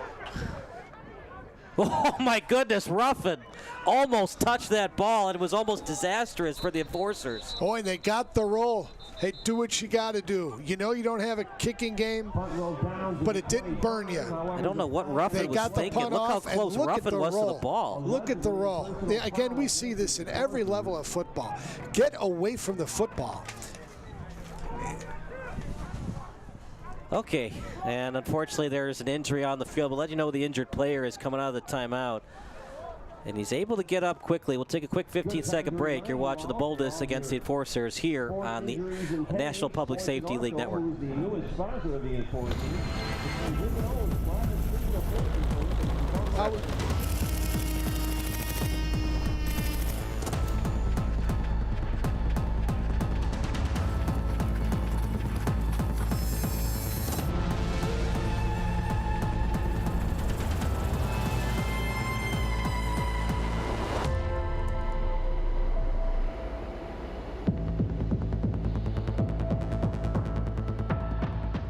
We frequently either stop looking today to purchase your first bottle of bourbon whiskey.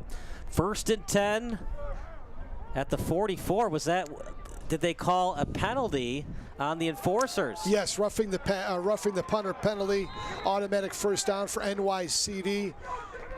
And there's big number 99, Timothy Bell, Chicago police officer out of District 22, getting in there and making the stop. Good news if you're an Enforcers fan, no kicking game today for the men in orange. For the men in orange to put this game away, they're going to have to put up 6 on the Jumbotron. Well, you're right, and they're in a great position here with 9.5 to play. Is just don't turn the ball over. You have field position in your favor. What a great football game today. This thing could go either way with 9 minutes to go. Adels with time, 3-step drop, and he backtracks, almost picked off. Oh, brother. Oh, just bad decision by Adels that time. Incomplete pass, narrow. Boy, right there. By number 0. Ty Sampson. Look at good pressure. And Sampson just a touch up too high for him. Good effort by Sampson. So one thing you didn't want if you're the Boldest, a pick. Look, you don't want to take sacks or commit intentional groundings, but anything would be better than a pick there. But luckily, Sampson Ty, if you're a Boldest fan, dropped that ball. All right, if you're Chicago here, you've got 2 plays to not allow them to get 14 yards. Contain Adels. Don't let him burn you with his legs. 3rd and 14. Need to get at least 7 yards for an easier 4th down conversion. Not a great snap. Adels in the pocket as he backtracks on his back foot. And just too high for his intended target in Palmer. 4th and an eternity. One would think it's another punt coming up for the men in orange. Boy, across the board, great pressure here. And that defensive line got away with a couple of holds there. There you have big number 90, Canton Drew. He's up in there. Just a bunch of guys going hard up there. The secondary stayed back. That's what you need if you're Chicago. If you're 4th down, I would think if you're NYCD, you just go for it here. You just can't risk the punting game is just too suspect. You could have Adels kick. I mean, he is an athlete. A rugby-style punt, a little pooch punt. You're just looking for single coverage. You know, they're lined up in Ruffin's back there. And they're going to attempt to punt it here, but boy, this is a roll of the dice if you're NYCD. Just a little pooch punt. Got 3 blockers to make sure nothing bad happens. It's a pretty good one. And this time it takes a friendlier roll than the original punt did. Why is he right near the football, Ruffin? Oh, my goodness. Mission accomplished for NYCD, the pooch punt, and again the roll, all the way inside the 15-yard line. Well, you're Ruffin, boy. You are very nonchalant around that bouncing football. Remember, you can't be pushed into the ball, so if the Boldest had pushed Ruffin into the ball, that wouldn't have counted. They're just hoping that he would have panicked and Ruffin might have accidentally touched it. Anyways, Absolutely. Well, you got to go 82 yards. Sorry, 88 yards. Math was not my strong point in high school. But 88 yards to win this game if you're the Enforcers. Well, if you're Chicago, hang on to the football, get first downs. Long way to go yet. Still 9 minutes to play. But Pasquio's the guy. Goes up the middle, does Pascasio. Gets some decent yardage on the handoff. Boy, they really like the left side of that offensive line. They found something there, boy. They've been able to run that football to that side. Pascassio's been able to move it pretty good. And that's a good chunk of yardage for them on first down. Now you're second and about 5. See if they run that same way again. They've been running to the left side pretty consistently here in that second half. Offensive coordinator for the Enforcers, Rich Lane. See what Rich calls here. 2nd and 5 at their own 17. Got a long way to go until they get the lead back. Another quick passing play behind him. And there was a Boldest cornerback around the ball in Clarence Curley. Well, NYCD right there, they weren't fooled by this. Good defense, everybody where they're supposed to be. Host of orange around, led by Clarence Curley, the defensive back. He must really love football, driving all the way from Philadelphia to their practices in Manhattan.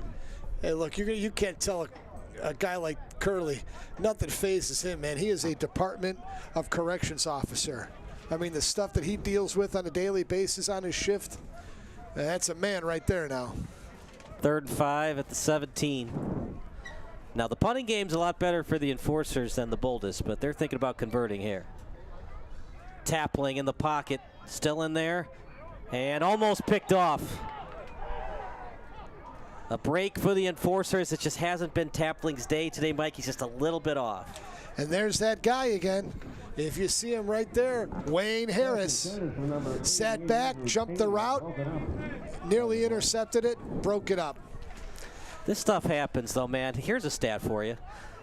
The longest touchdown pass in Super Bowl history was by Kurt Warner's former backup quarterback in NFL Europe. Do you know the name of him? Jake Delhomme. Jake Delhomme also has the record for most turnovers in a playoff game. This stuff happens to quarterback. It's hard to explain, but turnovers, Brett Favre threw 6 interceptions in a playoff game once. It just happens. You just got to find a way to work your way around it. A one-possession game. This could swing either way.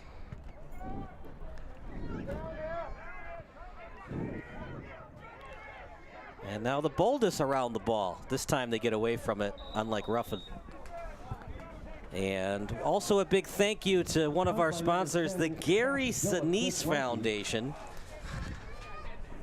At the Gary Sinise Foundation, we serve our nation by honoring our defenders, veterans, first responders, their families, and those in need. We do this by creating and supporting unique programs designed to entertain, educate, inspire, strengthen, and build communities. Visit GarySiniseFoundation.org to learn more and how you can contribute to our mission.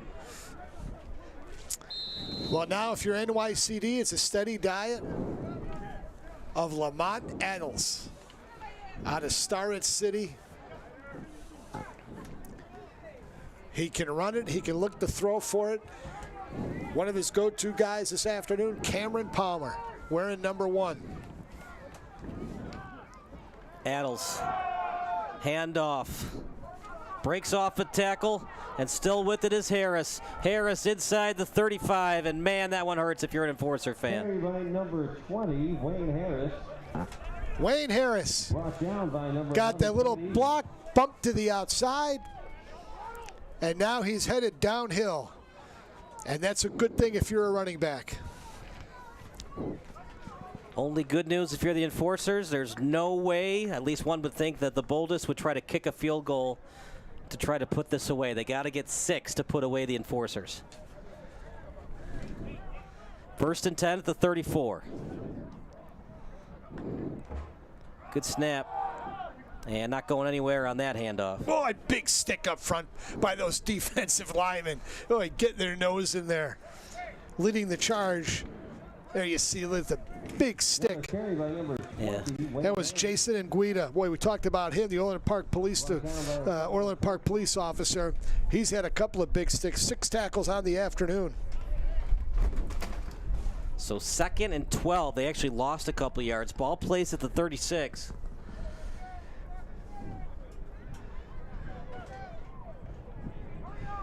NYCD in a good position here. They're in 4-down territory the rest of the way on this drive, you know, barring a major setback.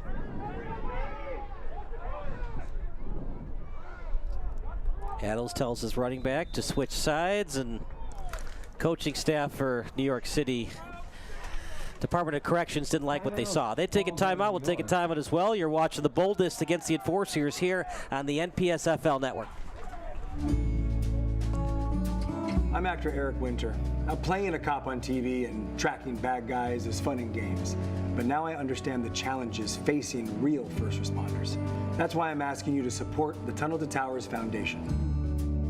For more than 2 decades, Tunnel to Towers has been supporting America's greatest heroes. The foundation is continuing to pay off mortgages for fallen first responders and Gold Star families with young children.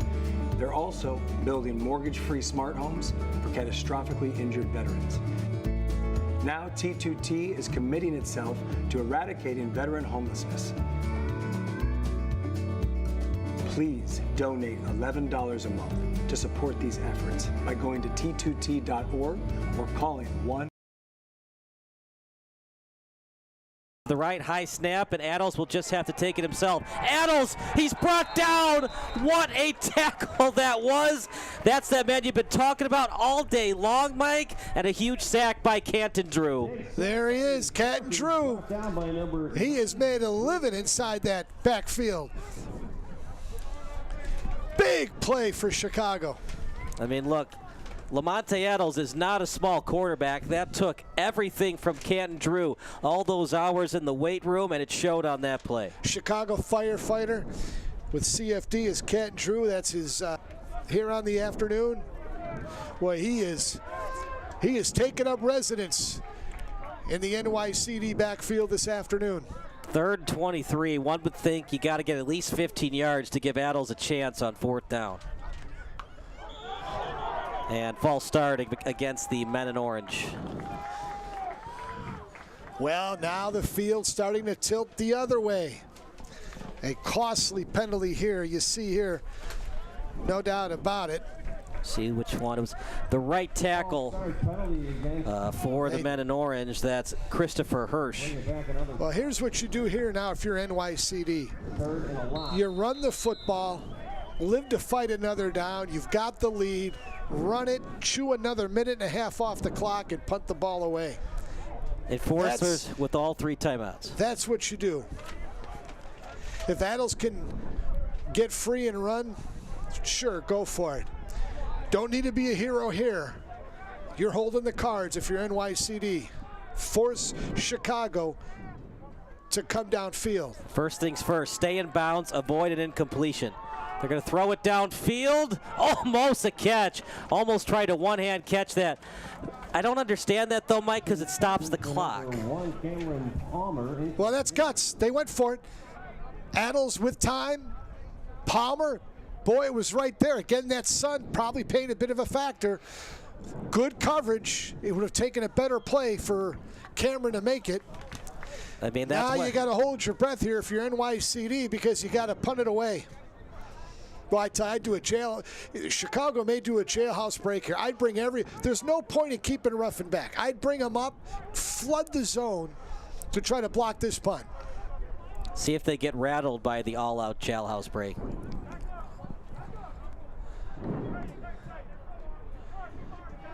If in doubt, just kick it away. Don't try to play around with the ball if you're the men in orange. Well, you're holding your breath here if you're NYCD. This is a good one. This time Ruffin's going to return it. Ruffin, nice hesitation move. Ruffin down the middle. Ruffin still with it. Past the 40. Past the 30. Eye in the goal line. Touchdown, Ruffin!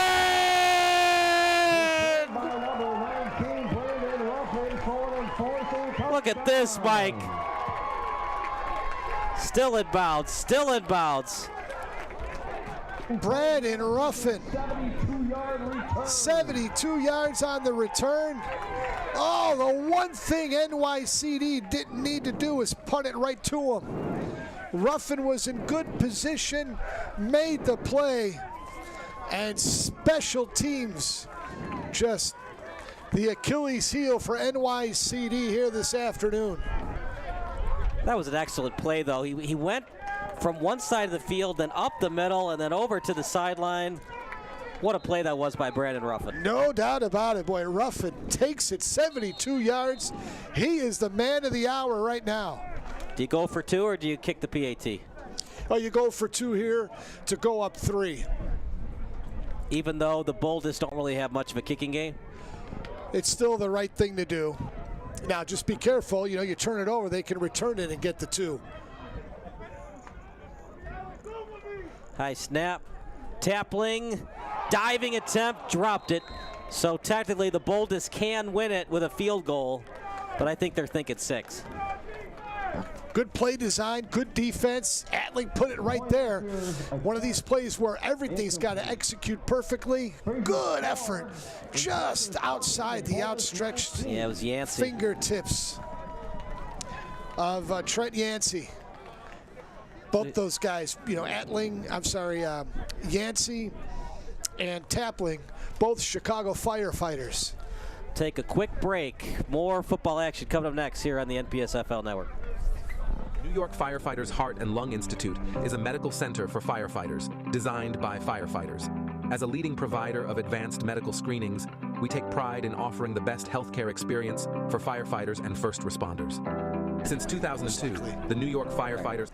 I'll tell you who made that play, man. Yeah. You got to go back to... 4:26 remaining, 20-19 the score. Appreciate everybody watching. If you are just joining us right now, first of all, shame on you. Where have you been all day? But second of all, you just missed a heck of a punt return by Ruffin to give the Chicago Enforcers the lead back. Brandon Ruffin. Hey, credit too on the defensive side. Canton Drew with that big sack to force the punt for the Chicago Enforcers. What an effort defensively he made. Going to be returned at the 20, now to the 30. There's Palmer, probably their best athlete on the team. He's still on his feet. Flag on the play, might be against the men in orange. Yeah, they're going to get 15. Uh-oh. Now another flag at the sideline, possibly for unnecessary roughness. Yeah, originally they're going to get Stephen Murphy for a block in the back there. Let's see what happens here. Looks like Maybe there was a late push. That's football, guys. Come on. There's nothing wrong there. Are they going to get 23, Doug Hartke, the linebacker, Maywood Fire Department? So it looked like 73 for the Enforcers with the unnecessary push. 73 is Grabowski, and it looked like he pushed Jocelyn Wint. Well, here we go. We'll figure out where they're going to place the ball after all these penalties. If it's offsetting, it'll just be the original where he was tackled. Yeah, offsetting penalties. So it'll be a first down for NYCD. Boy, you can really feel the tension with each turn of the screw as we dive under 5 minutes to play in this one-point game. So the 2 penalties on one during the play, 1 after the play. Give credit to Tapling. He has battled all day long. It hasn't been his A game, maybe not even his B game, but he's battled. Adels has thrown a couple of picks. What a game. Just when you think one team is going to start dominating, the script flips. Money drive of the afternoon here for Adels. Can he do it? Time. Yeah, could he do it one more time? Adels with time. He's open, and he gets it to Palmer. Oh! Look at this! Pickpocket action! Still on his feet. Down the sideline, picking his pocket, Jalen Woods.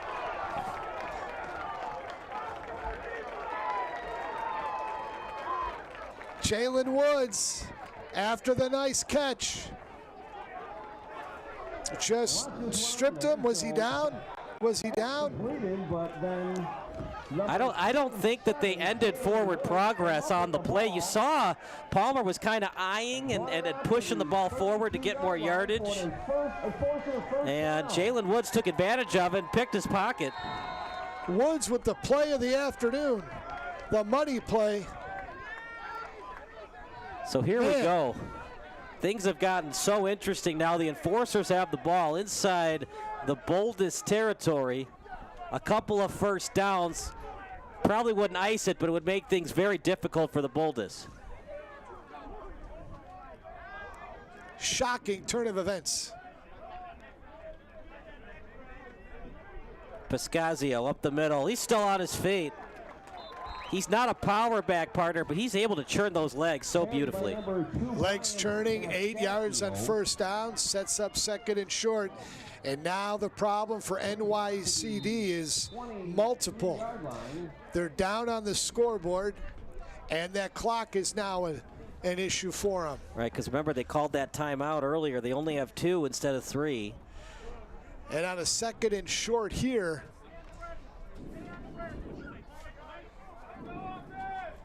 boy, they need to stop in a desperate way. They sure do. They need to stop desperately, and will they get it? We'll see. 2nd and 1. Chicago using all the play clock afforded to them.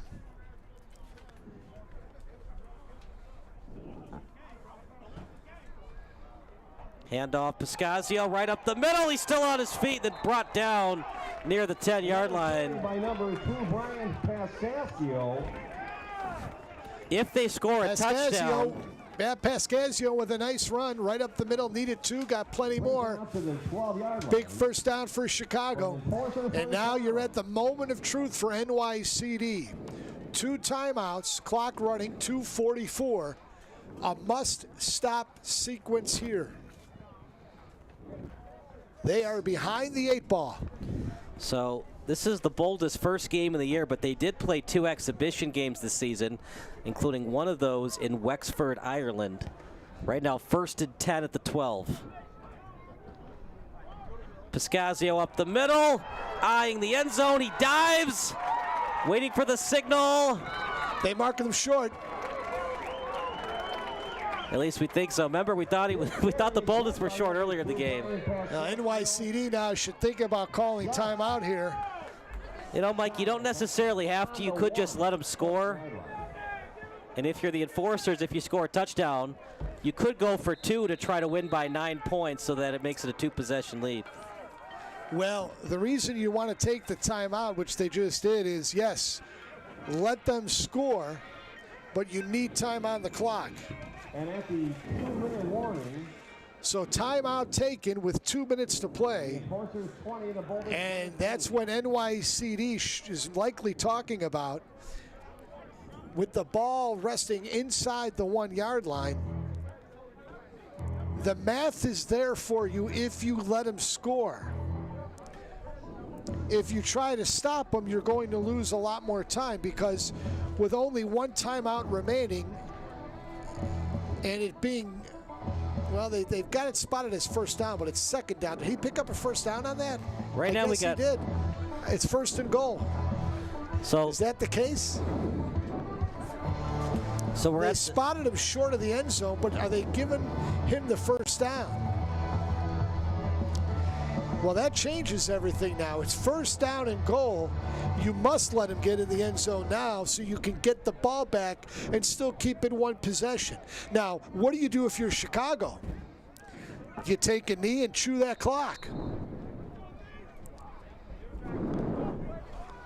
1st and goal at the 1. I think if you're Boldest, just let him score. Pascazio, yep, easy touchdown.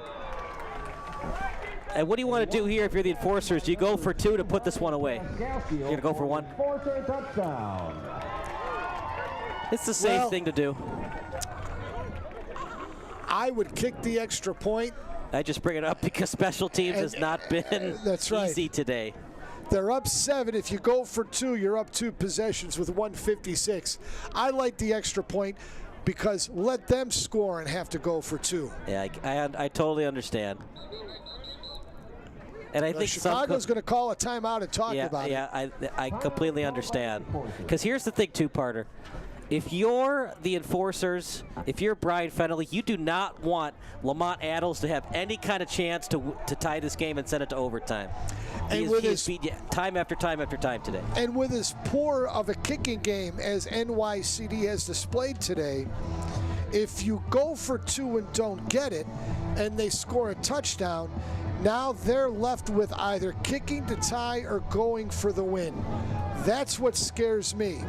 So if I'm Chicago, I'm going to kick the extra point, force them to score 6, and the best they can do is tie me. Because if you don't do that, and you don't make this, and NYCD scores, they're going to go for 2 to beat you. So let's see what they want to do out of the timeout. Tapling back in the game, I'm not surprised if they go for 2. And they're going for the knockout punch. I do not want Adles to have any kind of chance to tie this game up on a game-tying touchdown drive. Piscazio in the backfield. Piscazio, he gets in, and that'll do it. Most likely the enforcers are going to win this game. And a 2-point carry. Risky parter, but they went with the Dan Campbell analytics type of play. Piscazio with a solid effort, and right here, just right up Broadway, takes it in, and it's a 2-score lead for Chicago with 2 minutes to play. Look, they deserve to win this football game if they end up winning it. Got to work on those turnovers, though. They kept the Boldest in the game, and that's going to hurt them for future games. But you know what? Tapling in this offense, they found a way to put points on the scoreboard when it looked like things were going the way of the Boldest. You know, we were at 19-14 with 7 minutes to go in this football game in favor of NYCD, and that punt return really flipped the script here this afternoon. So NYCD with time, they got a couple of timeouts in their hip pocket. So see if they can get down and score. A lot of ifs, buts, but still they get the football in their possession. Dropped it. Live ball. Palmer with it down the sideline. And that might be a late hit, but we'll see what they call here. He might have just been in the field of play. We'll watch it on replay. So here it is. Palmer on the sideline. Was he out of bounds? He's not out of bounds yet. He's not out of bounds yet. He was out of bounds, so that should have been a late hit on the enforcers.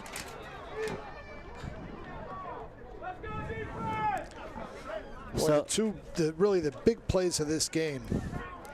You start looking at guys who have really made a difference. Piscazio, obviously, for Chicago. But, again, defensively, what they have done, particularly Canton Drew. Jalen Adams with the pickpocket. And Jalen Woods or Adams? Jalen Woods. Jalen Adams plays in the NFL. Yeah, Jalen Woods. Those really are the... Terrible snap. Adles over the middle behind him. And that hurts because that wastes a lot of time. You could call a timeout, but I think they're going to keep those in the back pocket as long as they can. Pass completed to number 23, Jason Wentz. You could make the argument. Ruffin put his team on his back, and he made just a fantastic play on that punt return to give the enforcers the lead, and the enforcers haven't looked back. Taking a lot of time to snap this ball. Wasn't ready for it, off the body, and almost picking that ball off was Craig Maddock. That ball was thrown so hard, Maddock was shaken up on the play as he tried to pick it off. Number 6, Craig Maddock. 3rd and 7, not looking good for the Boldest.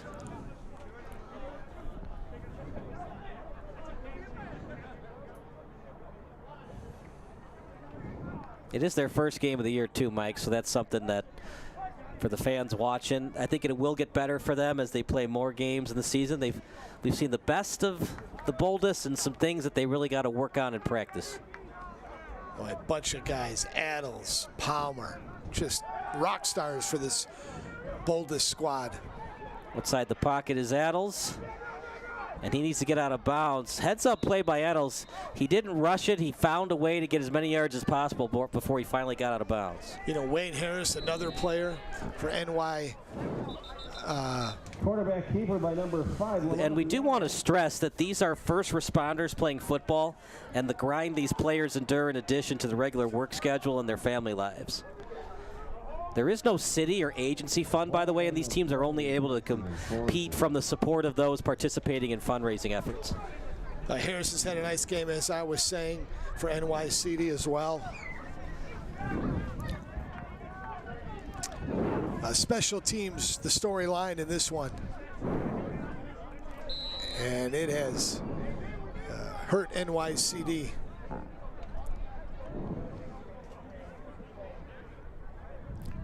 Well, you need 2 scores regardless. You don't have much of a kicking game. Do you have any confidence in a field goal attempt? Probably not. 1st and 10.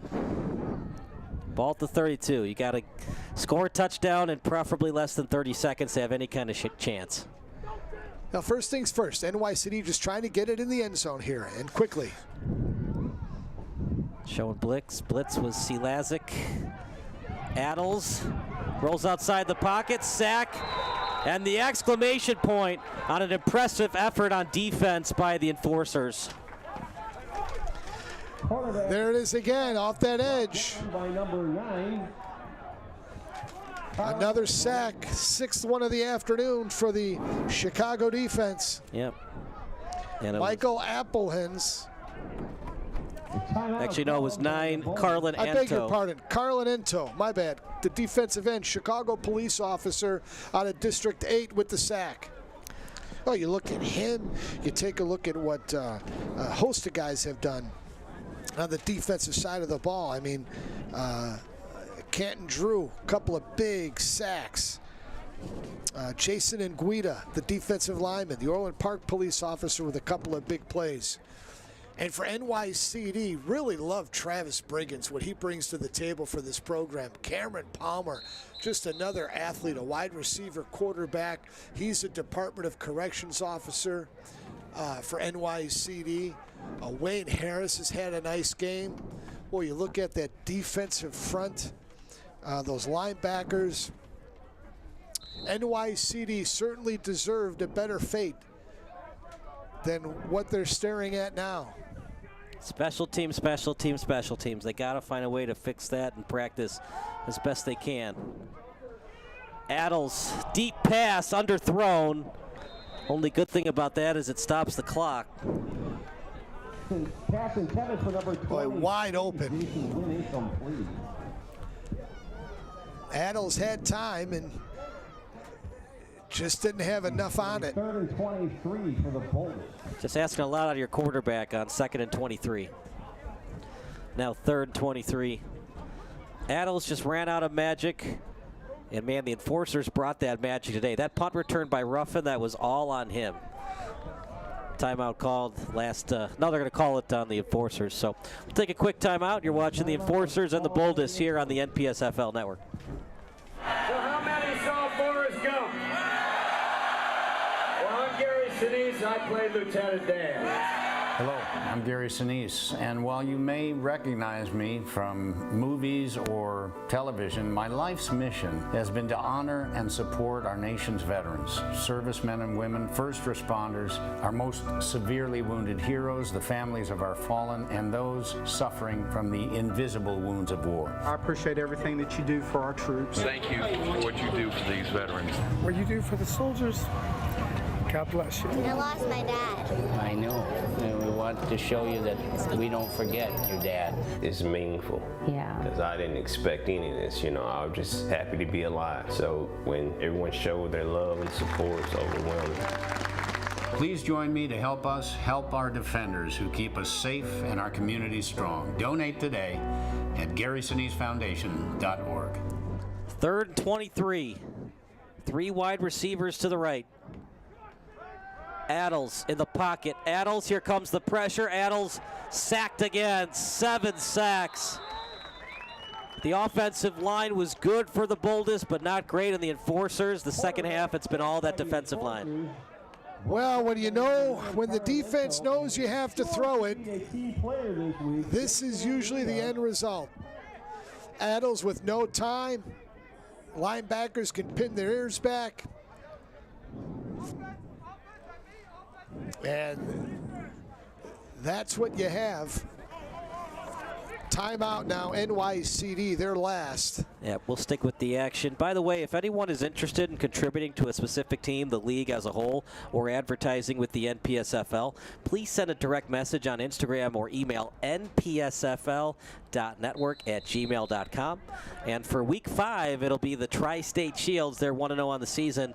They'll take on the FDNY Bravest, that opener for their season on the NPSFL network. Make sure to check out the new website at npsfl.org. 4th and a country mile, 29 yards. I believe that famous play, Auburn against Alabama, I believe that was 4th and 29. That was a touchdown pass, by the way. Anything could happen, right? 4th and 29. Adles, and he'll run with it himself. As he gets past the original line of scrimmage, he's still on his feet. Lamonte Adles, are you kidding me? Over 29 yards on 4th and 29. Now Adles kept it alive, got into the open field, saw that first down marker, and then stepped out of bounds. Talk about picking up your team when they need it the most. 4th and 29, a quarterback keeper over 30 yards. My goodness.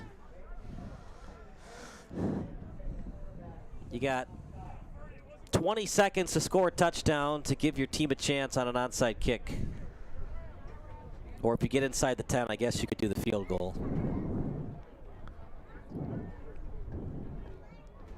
That's how big that 2-point conversion was. Now you got to get 2 scores if you're the Boldest.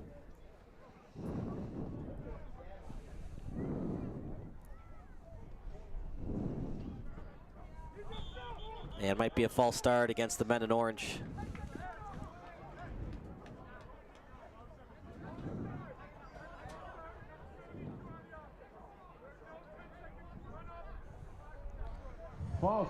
It is a false start on the men in orange, but no 10-second run-up because the clock hadn't started yet. It was off a dead ball. Back 5 yards. 1st and 15 on the 26.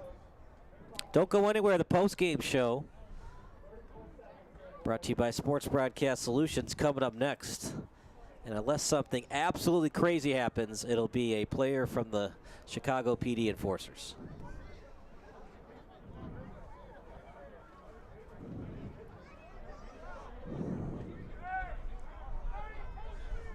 They're 1st and 15, ball at the Enforcers 26. Over the middle, huge hit. Oh my goodness, Samson Ty with an unbelievable hit. Look at this hit one more time.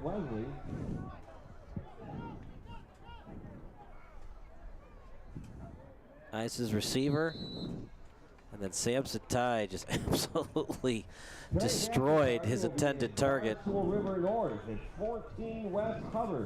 In Darren Wesley. 7 p.m. That stopped the clock briefly, and I think there was an injury timeout, so they won't have to spike it. Game will be Saturday, May 31st versus the San Diego. Are you surprised they're going for the 6 and not trying to kick the field goal to save time for the onside kick? Yeah, that would have made it very interesting. Problem is, do they have confidence in their field goal team to attempt the field goal? That's one of the reasons the famous Red Right 88 happened, because the Browns field goal kicker was injured and they didn't feel as confident kicking the field goal on that play. Meanwhile, caught inside the 5, eyes the goal line, and the ball crossed the pylon So it'll be a touchdown. 28-25. Do you go for 2? Do you go for 1? Doesn't matter because you need an onside kick regardless. Addles here to Palmer. Good hands. He's shown that all afternoon. Takes it in for 6. And you're still alive. It's now a 28-25 game.